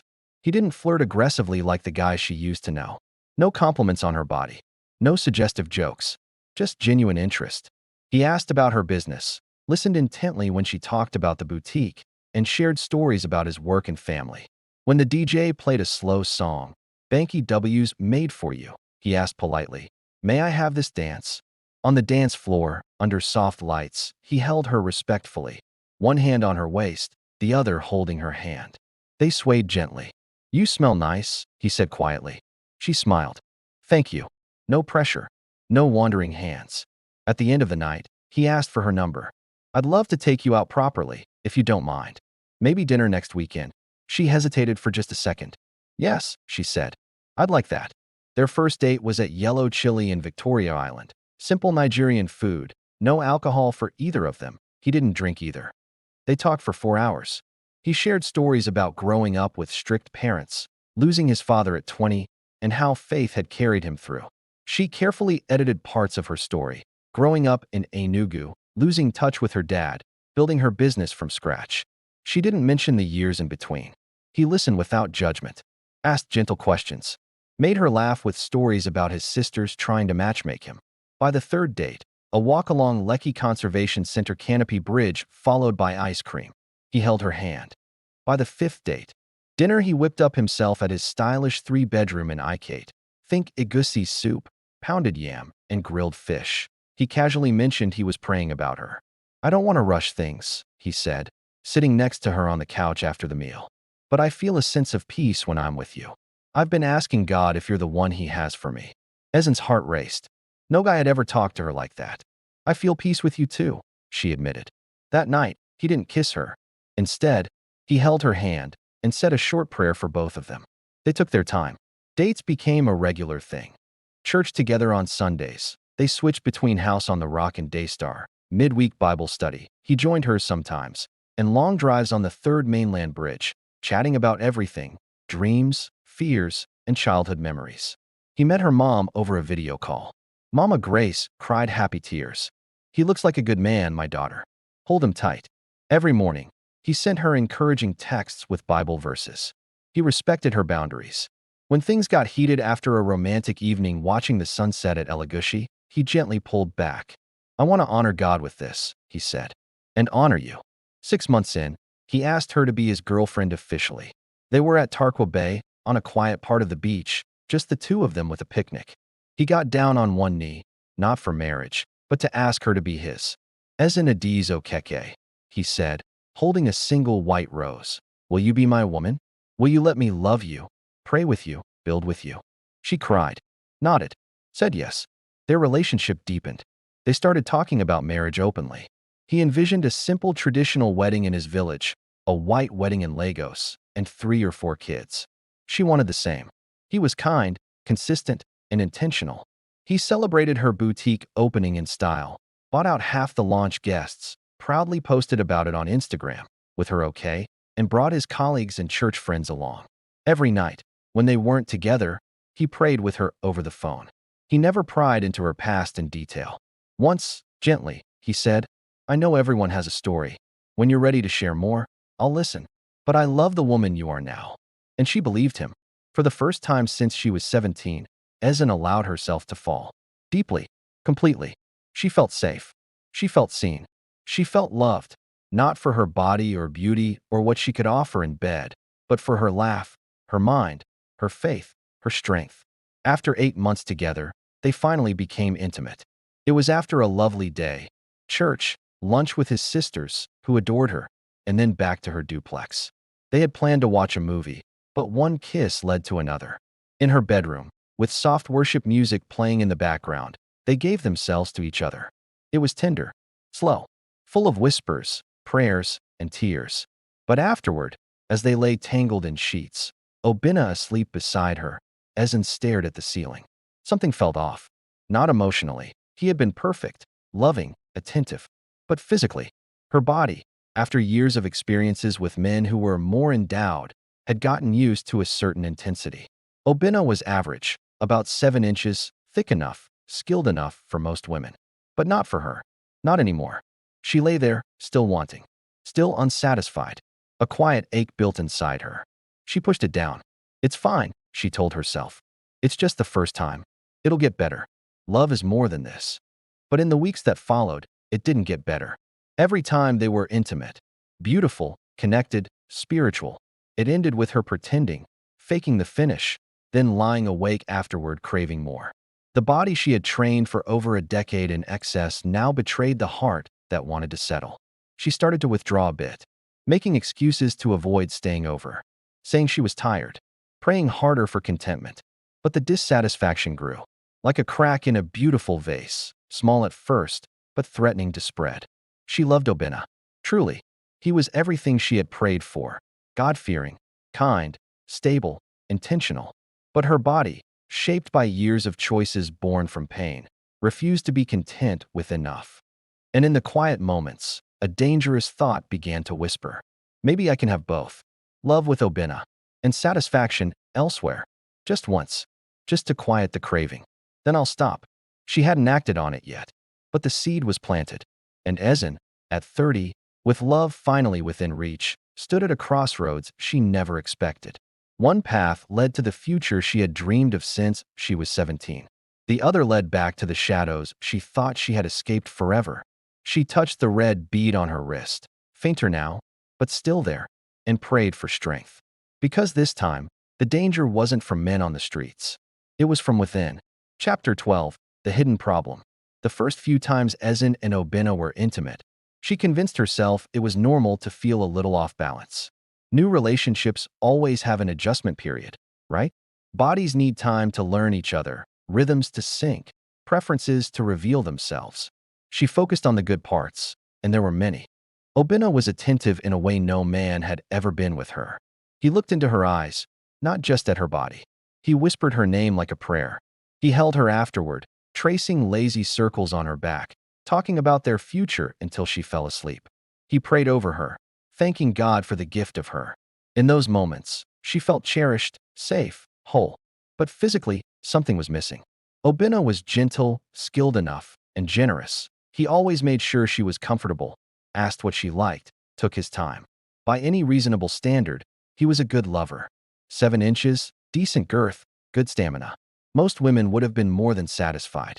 Many would have called it perfect. But Ezen was not most women. Her body had spent over a decade being trained by extremes. Men who were longer, thicker, rougher. Men who stretched her to her limits and beyond. Men whose size alone could push her over the edge without much effort. She had learned to crave intensity, the kind that bordered on overwhelming. Orgasms had become tied to that feeling of being completely filled, almost to the point of discomfort. With Obinna, it was pleasant, warm, loving, but it never quite got her there. The first time, she faked it beautifully. Years of practice made it effortless. She arched her back, gasped his name, clung to him as if shattered. He smiled afterward, kissed her forehead, told her she was beautiful when she let go. She smiled back, heart aching. The second time, she hoped it would be better. Maybe the first was just nerves. But again, she hovered on the edge, wanting more pressure, more depth, more something. She guided his hand, shifted angles, whispered suggestions. He tried eagerly, bless him, but still close, but not quite. By the 4th or 5th time, the pattern was clear. She could reach climax with oral or his fingers. He was patient and learned quickly what made her tremble. But during actual intercourse, the peak stayed just out of reach. She would feel the buildup, the heat, the tension, and then it plateaued. Never crested. Afterward, while he slept peacefully beside her, she lay awake staring at the ceiling fan turning slowly overhead. What is wrong with me? She knew the answer, of course. Nothing was wrong with Obinna. Everything was wrong with her expectations. Expectations her past had carved into her body like a mold she couldn't escape. She started researching quietly, late nights on her phone, incognito tabs, forums where women discussed size and satisfaction. Some said it was mental, that love and emotional connection could retrain the body over time. Others said once you'd experienced certain extremes, average felt lacking forever. A few spoke of therapy, Kegels, positions, toys. One thread made her stomach twist. Women who cheated just for the physical release, then returned to loving partners, living double lives. She closed the browser quickly. No, that would never be me. But the dissatisfaction grew. It began to affect their intimacy outside the bedroom too. She found herself pulling away slightly, suggesting they watch a movie instead of going upstairs, claiming headaches or tiredness more often. Obinna noticed, of course. He was perceptive. One night after dinner at her duplex, as they sat on the couch with a bowl of ice cream between them, he set his spoon down. Ezen, he said gently, talk to me. You've been distant lately, especially when we're close. Did I do something wrong? Her throat tightened. No, she said quickly. Not at all. You're wonderful. He took her hand. Then what is it? You know you can tell me anything. She wanted to. God, how she wanted to pour it all out. The past, the men, the way her body had been rewired. The shame she felt for even thinking this was a problem when everything else was perfect. But how could she? How do you tell the man who prays over you, who sees you as a gift from God, that in bed you keep wishing he were bigger? That your flesh remembers things your spirit wants to forget? She couldn't. Instead, she smiled, squeezed his hand, and said, it's just stress with the boutique. New orders, staff issues. I'm sorry. I'll be better. He accepted it because he trusted her.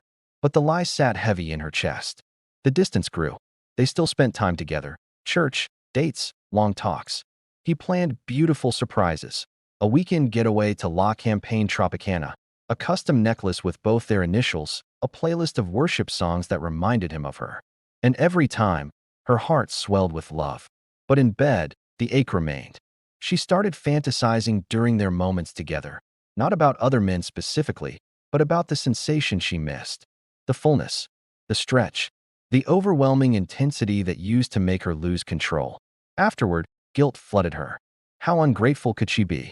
Obinna was everything she had asked God for. Kind, faithful, hardworking, spiritually mature, family-oriented. He treated her like a queen. He saw a future with her, had even started dropping hints about meeting her father to begin marriage talks. And here she was, secretly dissatisfied because of one thing. One physical thing. She tried everything she could think of without confessing. Different positions, her on top, from behind, legs higher. Toys. She bought a discreet vibrator.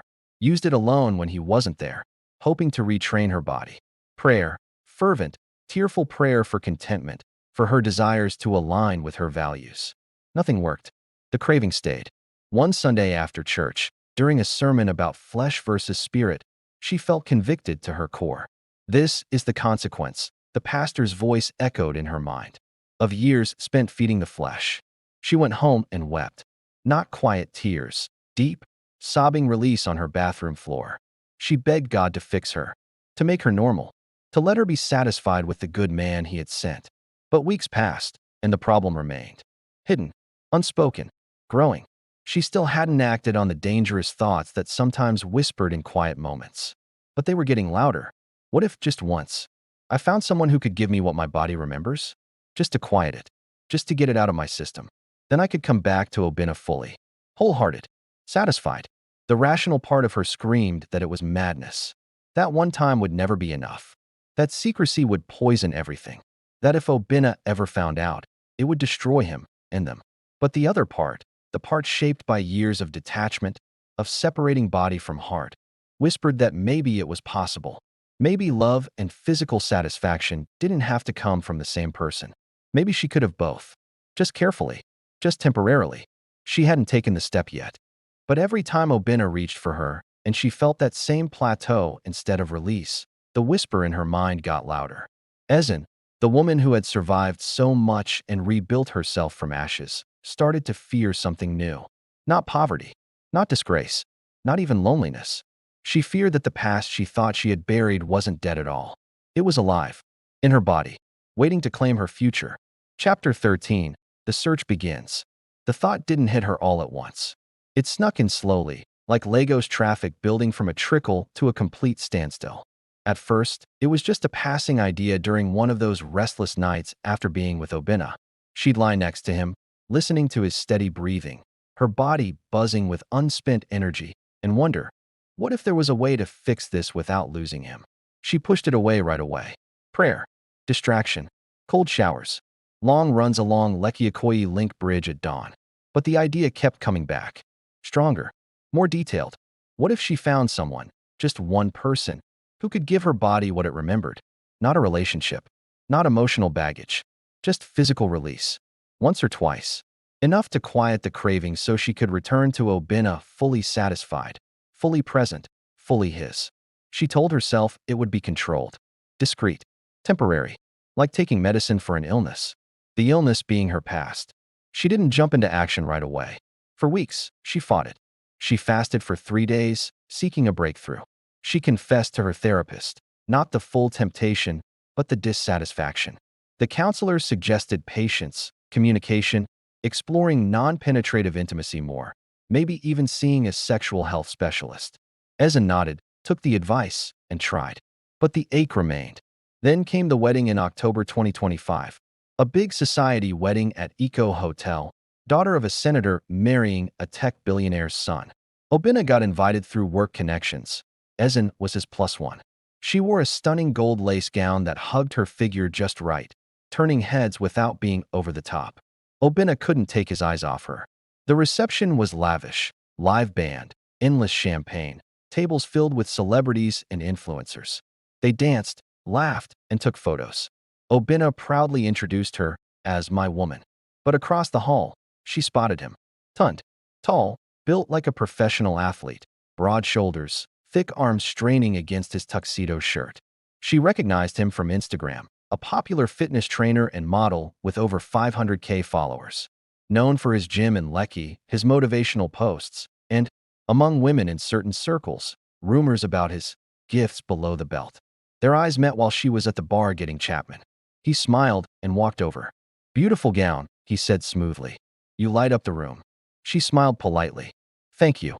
They chatted briefly, harmless. He knew some of Obinna's colleagues and asked how they were enjoying the wedding. But his gaze lingered. Appreciative. Knowing. Later, when Obinna was pulled away for work photos, Tund found her again on the terrace. "I don't mean to be forward," he said, voice low, "but I'd love to train you personally. Private sessions. I have a studio in 6. First one's free." He handed her his card. Black, embossed gold. Tund fit. Personal training, body, transformation, discretion assured. She took it. That night, in the hotel room the couple had booked for convenience, she and Obinna made love again. Same result. Pleasant. Loving. Incomplete. As he slept, she stared at Tund's card under the bedside lamp. She didn't call him right away, but she didn't throw the card away either.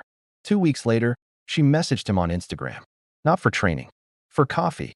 They met at a quiet cafe in Ikoyi, daytime, public, safe. He was charming, confident without being cocky. Talked about fitness, nutrition, his journey from surreal boy to celebrity trainer. Asked about her boutique, seemed genuinely interested. Then, casually, "You're stunning, you know that? Your man is lucky." She mentioned Obinna early, set boundaries. He nodded. "I respect that. But if you ever need anything else, I'm here." The implication hung in the air. She didn't say yes, but she didn't say no either. They met twice more. Once for actual training. He was professional, pushed her hard, complimented her form. The second time, drinks at his private studio after hours. That was when it happened. The studio was empty. Mirrors everywhere. Soft R&B playing. He offered her a protein shake, then a massage to loosen tight muscles. One thing led to another. Clothes came off. And there it was. Everything the rumors promised. 9 inches. Thick. Commanding. The kind of size that made her gasp involuntarily. It was intense. Overwhelming. Exactly what her body had been craving. She lost control completely. Moaning, clawing, begging in ways she hadn't since her old life.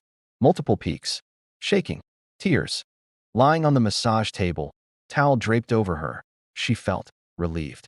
Sated. Like a thirst finally quenched. But as that bliss faded, reality hit hard. Tund was already checking his phone, casual and detached. "That was fire," he said with a grin. "We should totally do this again." She quickly dressed, mumbling something about an early morning. Outside in her car, tears streamed down her face. Not from joy, from shame, from fear. Because one time wasn't going to fix anything. And now, she had a new secret, a new lie to carry. At home, she showered 3 times, praying on her knees until dawn, begging God for forgiveness, swearing it would never happen again. But 2 weeks later, when the craving returned, stronger now because her body remembered, she texted Tund again. Just once more, she told herself. To compare, to confirm. This time, something felt different. Tund was good, exceptional, even. But he wasn't perfect. Rougher than she liked now, too focused on his own pleasure. And emotionally, empty. No connection. No tenderness. Just bodies.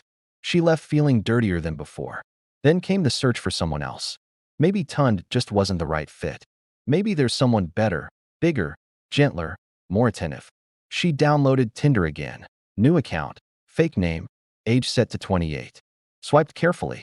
Met two guys. One was a banker from 6, charming, married, discreet. He promised mind-blowing experiences.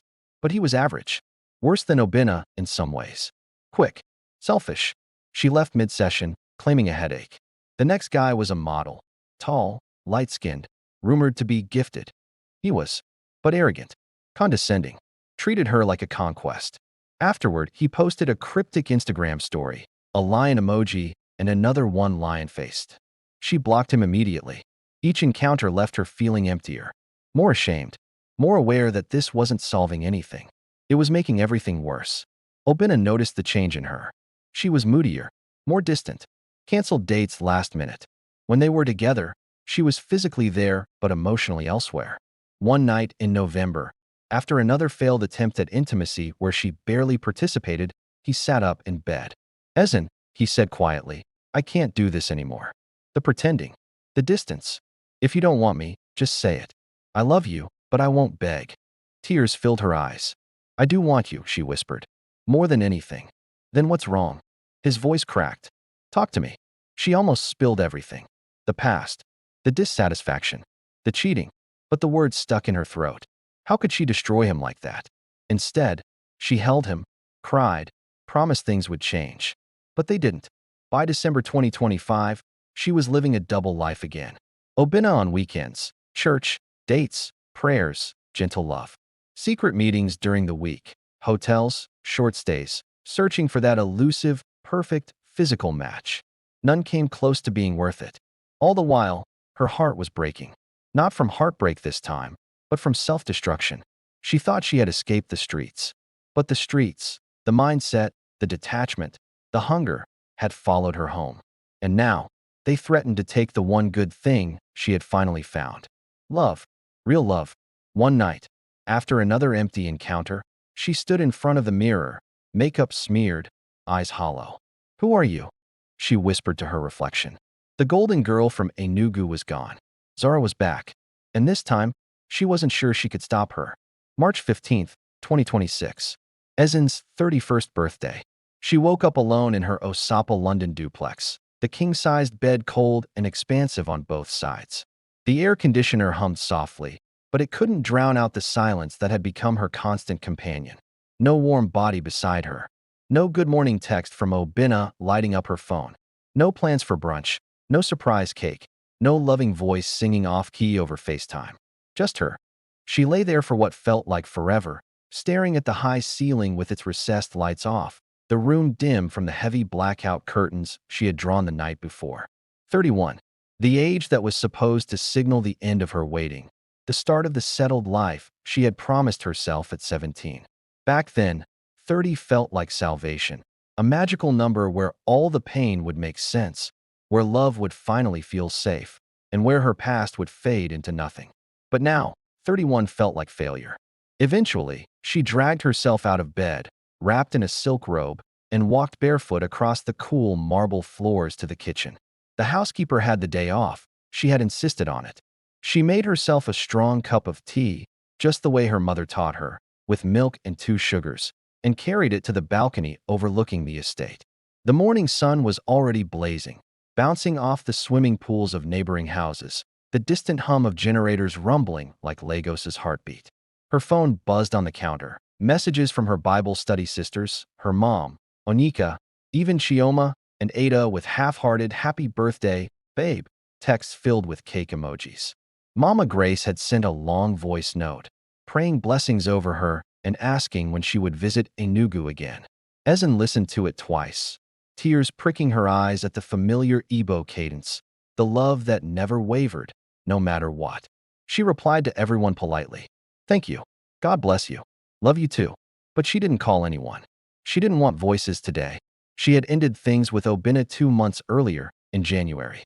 It wasn't dramatic. No shouting, no accusations, no tearful confession of her betrayals. Just a quiet Sunday evening at his place after church. She had cooked for him. Okra soup rich with stockfish, pounded yam smooth as silk, the way he liked it. They ate together on his small dining table, talking about the sermon, about work, about nothing important. Then, over bowls of ice cream on the couch, she said the words she had rehearsed in her head for weeks. Obinna, I love you. Truly. But I'm not ready for the kind of future you deserve right now. I need time to work on myself. Alone. He had looked at her for a long moment. Spoon paused halfway to his mouth, eyes searching her face for the truth she was burying deep. Is there someone else? He asked quietly.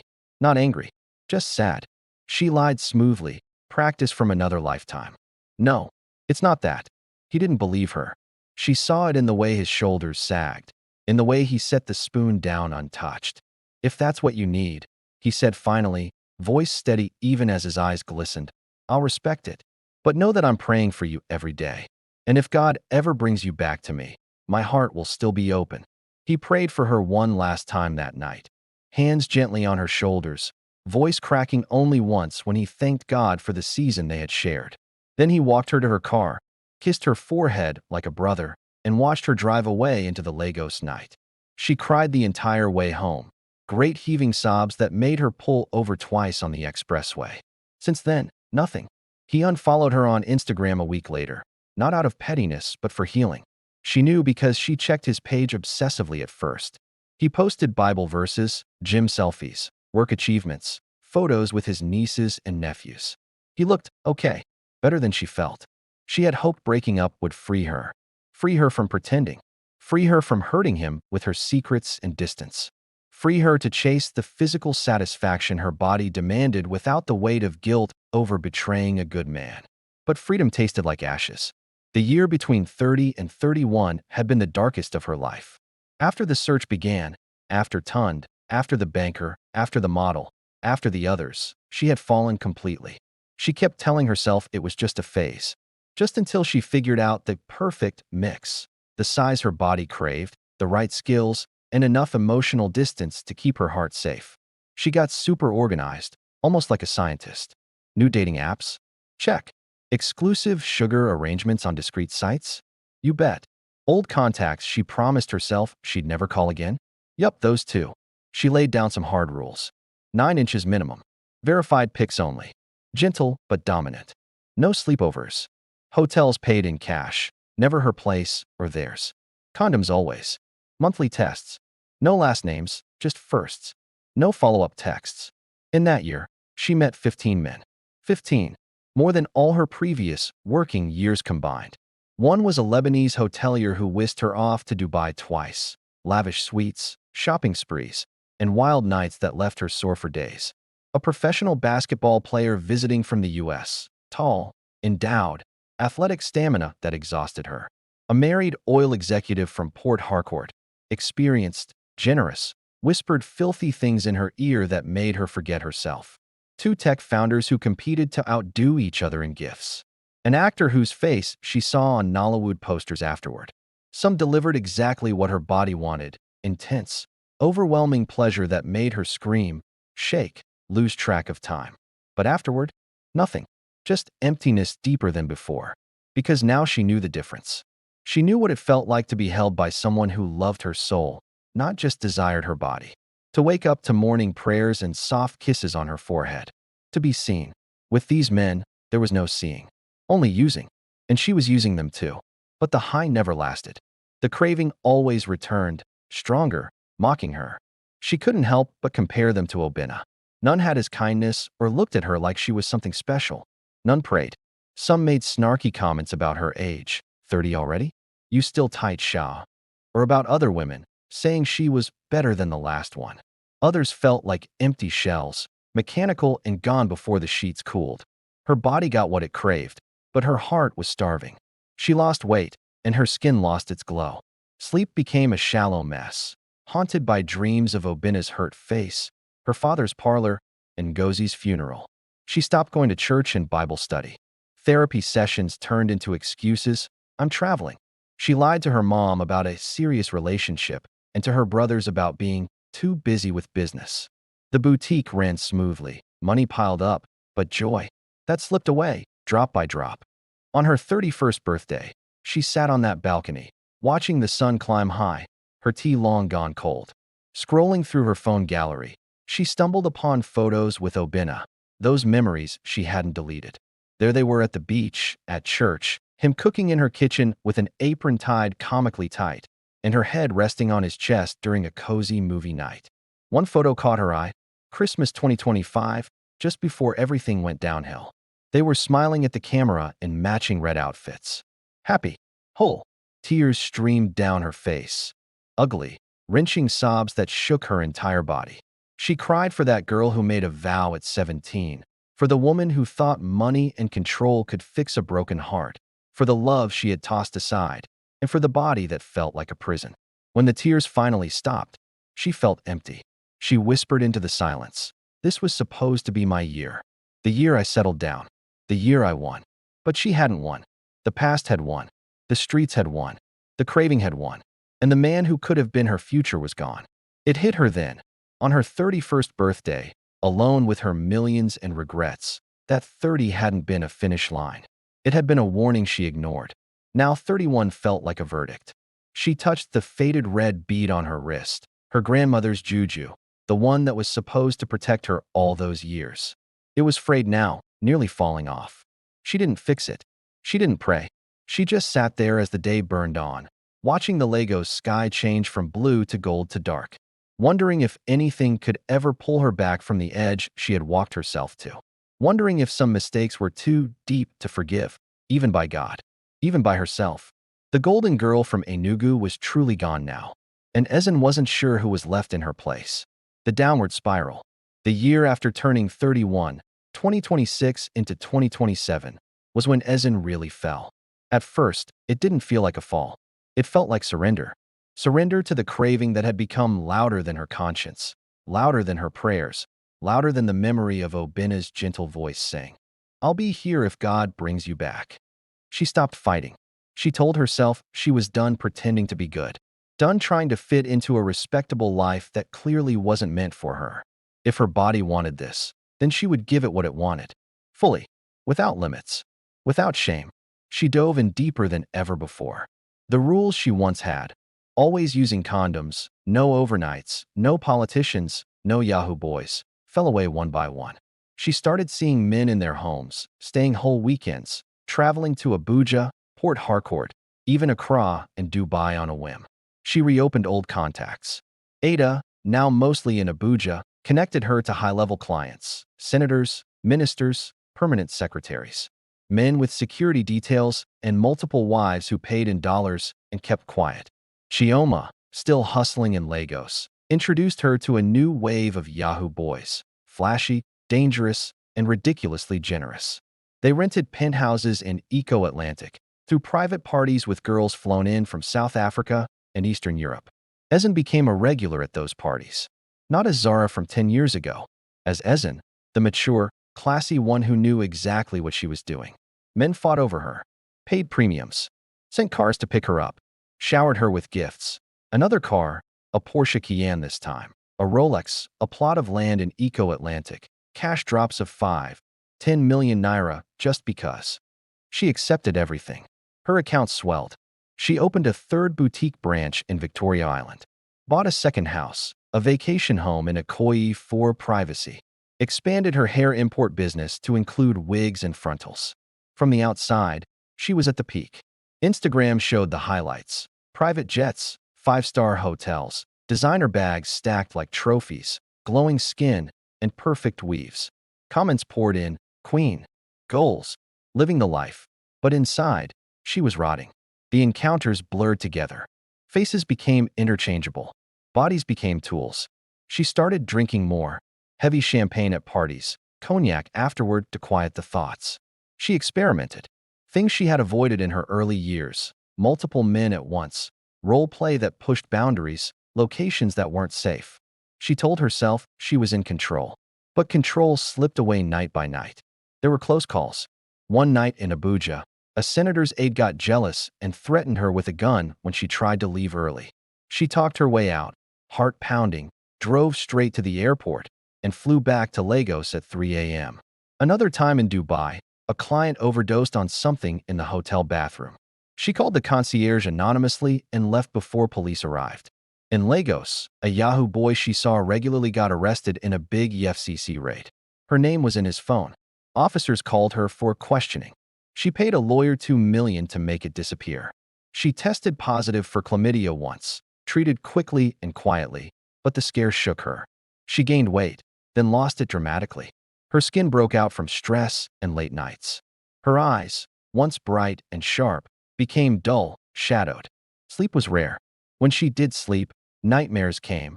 Obina's hurt face, her father's voice saying, "You are no longer my daughter." Ngozi's body in the coffin, Sandra's bruised face in the morgue. She woke sweating, heart racing. She stopped going to church completely, stopped answering her mother's calls for weeks at a time. She spotted Sister Grace at Acacia City Mall one afternoon. Grace approached with a hint of hesitation. "Sister Ezin, we've missed you at fellowship. Are you okay?" Ezin flashed the old Zara smile, bright but empty. "I'm fine, sis. Just super busy. God bless you." Then she hurried away. The loneliness hit hard. No real friends, no family warmth, no faith to hold on to.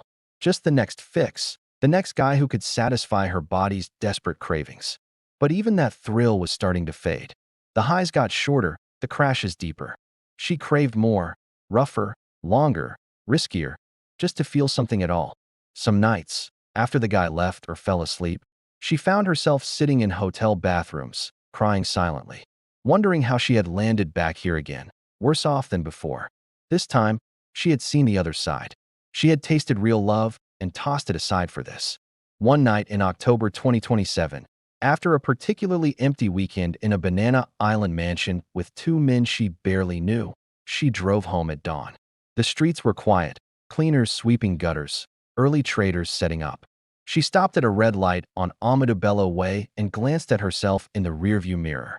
Hair a mess, makeup smudged, eyes red from crying in the shower. She barely recognized the woman staring back. "Who are you?" she whispered. No answer came.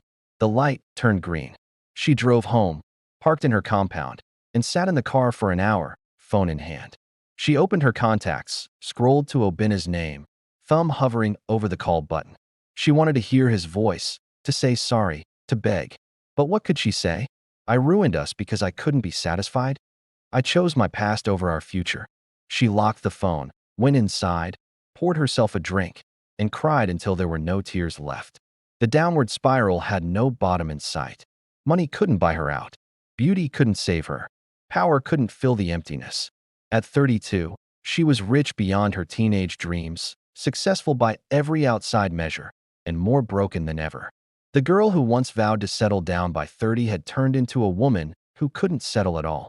Not with a man, not with herself, not with God. The streets hadn't just stolen her youth. They had taken her soul, and she didn't know if anything could bring it back. Chapter 16, The Bitter Lesson. December 23, 2027. Just 2 days until Christmas. Lagos buzzed with its usual end-of-year chaos. Bumper-to-bumper traffic on every major road. Markets overflowing with buyers haggling over chicken and rice. Churches blasting carols from speakers day and night. Kids in new clothes running through streets decked out with plastic Christmas trees and fairy lights. Ezin sat alone in her Osapa duplex, the place spotless but empty. The Christmas decorations she'd paid someone to set up, gold and red baubles on a tall artificial tree, twinkling lights along the staircase, wreaths on every door, felt like a cruel joke. The housekeeper had gone home to her family in Ogun State. No guests were coming. No family. No man. She had just returned from another weekend away, this time in Abuja, with a permanent secretary who had splurged on first-class tickets and a suite at Transcorp Hilton. He was generous, skilled, exactly the kind of distraction her body still craved. But, as always, the high faded before the plane even touched down back in Lagos. She showered, slipped into comfy pajamas, poured herself a glass of red wine, and sat on the living room floor in front of the Christmas tree. The lights blinked red, green, gold, red, green, gold, endless and mechanical. For the first time in months, she let herself think about Chinedu. Really think. Not the angry, bitter thoughts she had carried for years, but the full picture. She opened her phone, something she hadn't done in ages, and searched for him on Facebook. It didn't take long. Chinedu Ease. Civil engineer. Abuja. His profile was public enough to see the basics. married to a beautiful woman named Ifioma, a doctor, according to the captions. 3 kids, 2 boys and a girl, all with his wide smile and her dimples. Family photos everywhere. Christmas 2026 at the village, Easter picnics, school plays, vacations in Obudu and Cape Town. He built a construction company that snagged government contracts. They lived in a big house in Maitama, sharing church photos at Dunamis and posting about gratitude, faith, and hard work. He looked genuinely happy, not the flashy, showy happiness you see from Instagram influencers. This was quiet, steady, deep happiness, the kind that comes from a life built slowly, brick by brick, with love and purpose. Ezen scrolled through her feed for an hour. Photo after photo. Birthday messages from friends and family calling him best husband, daddy of life, man of God. Her wife's posts tagged him. 13 years and still my heartbeat. Their kids' school awards, both parents cheering in the audience. A video of him carrying the youngest on his shoulders at the park, both of them laughing. She watched it 3 times. Then she broke. Not gentle tears. Great, violent sobs that started in her stomach and tore their way out. She dropped her phone, curled into a ball on the rug, and wailed. For the boy who shattered her heart at 17. For the girl she used to be. Innocent, trusting, full of dreams. For the woman she had become. Rich, desired, but empty. For the love she found with Obinna and wrecked with her own hands. For the years wasted chasing shadows. For the friends buried or broken. For the family she lost. For the soul she sold, piece by piece. She cried until her throat was raw, until her body shook with exhaustion, until there were no tears left, only dry, heaving gasps. Then, in the silence that followed, a voice, small, clear, undeniable, spoke inside her. Prostitution doesn't pay. It only destroys you. She whispered it aloud, tasting the truth like bitter medicine. Prostitution doesn't pay. It only destroys you. She said it again, louder. Prostitution doesn't pay. It only destroys you. And again, until it became a cry. She crawled to her knees, right there under the blinking Christmas lights. For the first time in years, she prayed. Not the polite, rehearsed prayers of church. Not the bargaining prayers of desperate moments. Raw, honest, broken. God, she sobbed, I am lost. I am broken. I have nothing left. I've destroyed everything good you ever gave me. I don't even know if you can still hear me. But if you can, please, help me. Save me. I can't do this anymore. She stayed on the floor for hours. No lightning. No voice from heaven. But something shifted. A quiet. A stillness. Like the storm had finally passed. When she finally stood, legs numb, face swollen, she knew what she had to do. She called her mother. Mama Grace picked up on the second ring. Ezen, my daughter? Ah, thank God. Ezen cried again, just hearing her mother's voice. Mummy, I'm sorry. I've been so far from you and from God. I want to come home. For Christmas. Please. Her mother didn't ask questions, just wept and praised God. Come, my daughter. Come home. Your room is waiting. Next, she messaged her therapist, the one she ghosted 2 years ago. I need help. Urgently. Can we start again? The reply came within minutes. Of course. Emergency session tomorrow if you need. Then came the hardest part. She opened her phone contacts. Scrolled to Obinna. Her thumb hovered. She didn't call. Not yet. She wasn't ready. But she typed a message instead. Obinna, I don't expect you to reply. I just need you to know. I'm sorry. For everything. You were the best thing that ever happened to me, and I destroyed it. I'm getting help now. I pray God blesses you with the woman you truly deserve. Thank you for loving me when I didn't love myself. She hit send before she could delete it. No reply came. But she didn't expect one. It wasn't for him. It was for her. The next weeks were a battle. She closed the boutiques temporarily, family emergency. Canceled all trips. Blocked every client, every contact from her old life. Deleted apps. Changed her numbers. Told Ada and Chioma she was done, for real this time. They didn't believe her. She didn't expect them to. She moved out of the duplex, too many memories, and into a small 2-bedroom in Acadia, closer to her therapist. She dove into counseling 3 times a week, no less. She joined a recovery group for women with similar stories, doing it anonymously through her church. She even picked up her Bible again, taking it slow, 1 verse at a time. She fasted, prayed, cried. There was a moment of weakness when she relapsed and met an old client. The guilt hit hard afterward, and she hated herself for it. But she confessed in therapy and picked herself up again. Christmas 2027 was a turning point. She spent it in Enugu, and her mother welcomed her back with open arms, no judgment at all. Her brothers came with their families, and even her father showed up. The first night, he didn't say a word, just stared at her from across the dining table with hard eyes.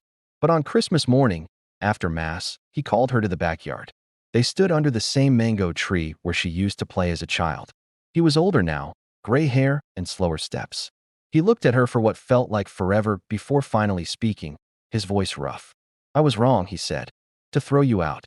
A father should never abandon his child, no matter what." Tears filled his eyes. "I am sorry, 8 a.m." She fell into his arms, sobbing like the little girl she once was. Forgiveness didn't magically fix everything, though. The craving still hit, sometimes strong, sometimes just whispers. Shame still woke her up at night, and loneliness still ached in her chest. But slowly, grace started to work its magic. She sold off the luxury cars, keeping just one simple SUV. She anonymously donated large chunks of money to orphanages and women's shelters. She began mentoring young girls, warning them about the lies of quick money and easy power. She even opened a small tailoring school for disadvantaged women, teaching them skills to stand on their own. Years went by. At 35, she met Emmanuel, a 42-year-old widower with 2 teenage kids. He was a quiet accountant who attended the same church recovery group. He knew parts of her story and didn't flinch when she shared. They took their time getting to know each other, and eventually, they married quietly in 2032. It was a small traditional ceremony in Enugu, followed by a white wedding with just family and close friends.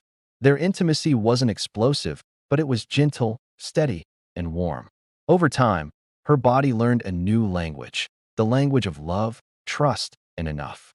She never had those wild highs from her past, but she found something better: peace. Some nights, she still touched the spot on her wrist where the red bead used to be, long gone now, and whispered thanks. Thanks to God, her mother, her therapist, the women who walked alongside her, and to her younger self who survived long enough to be saved.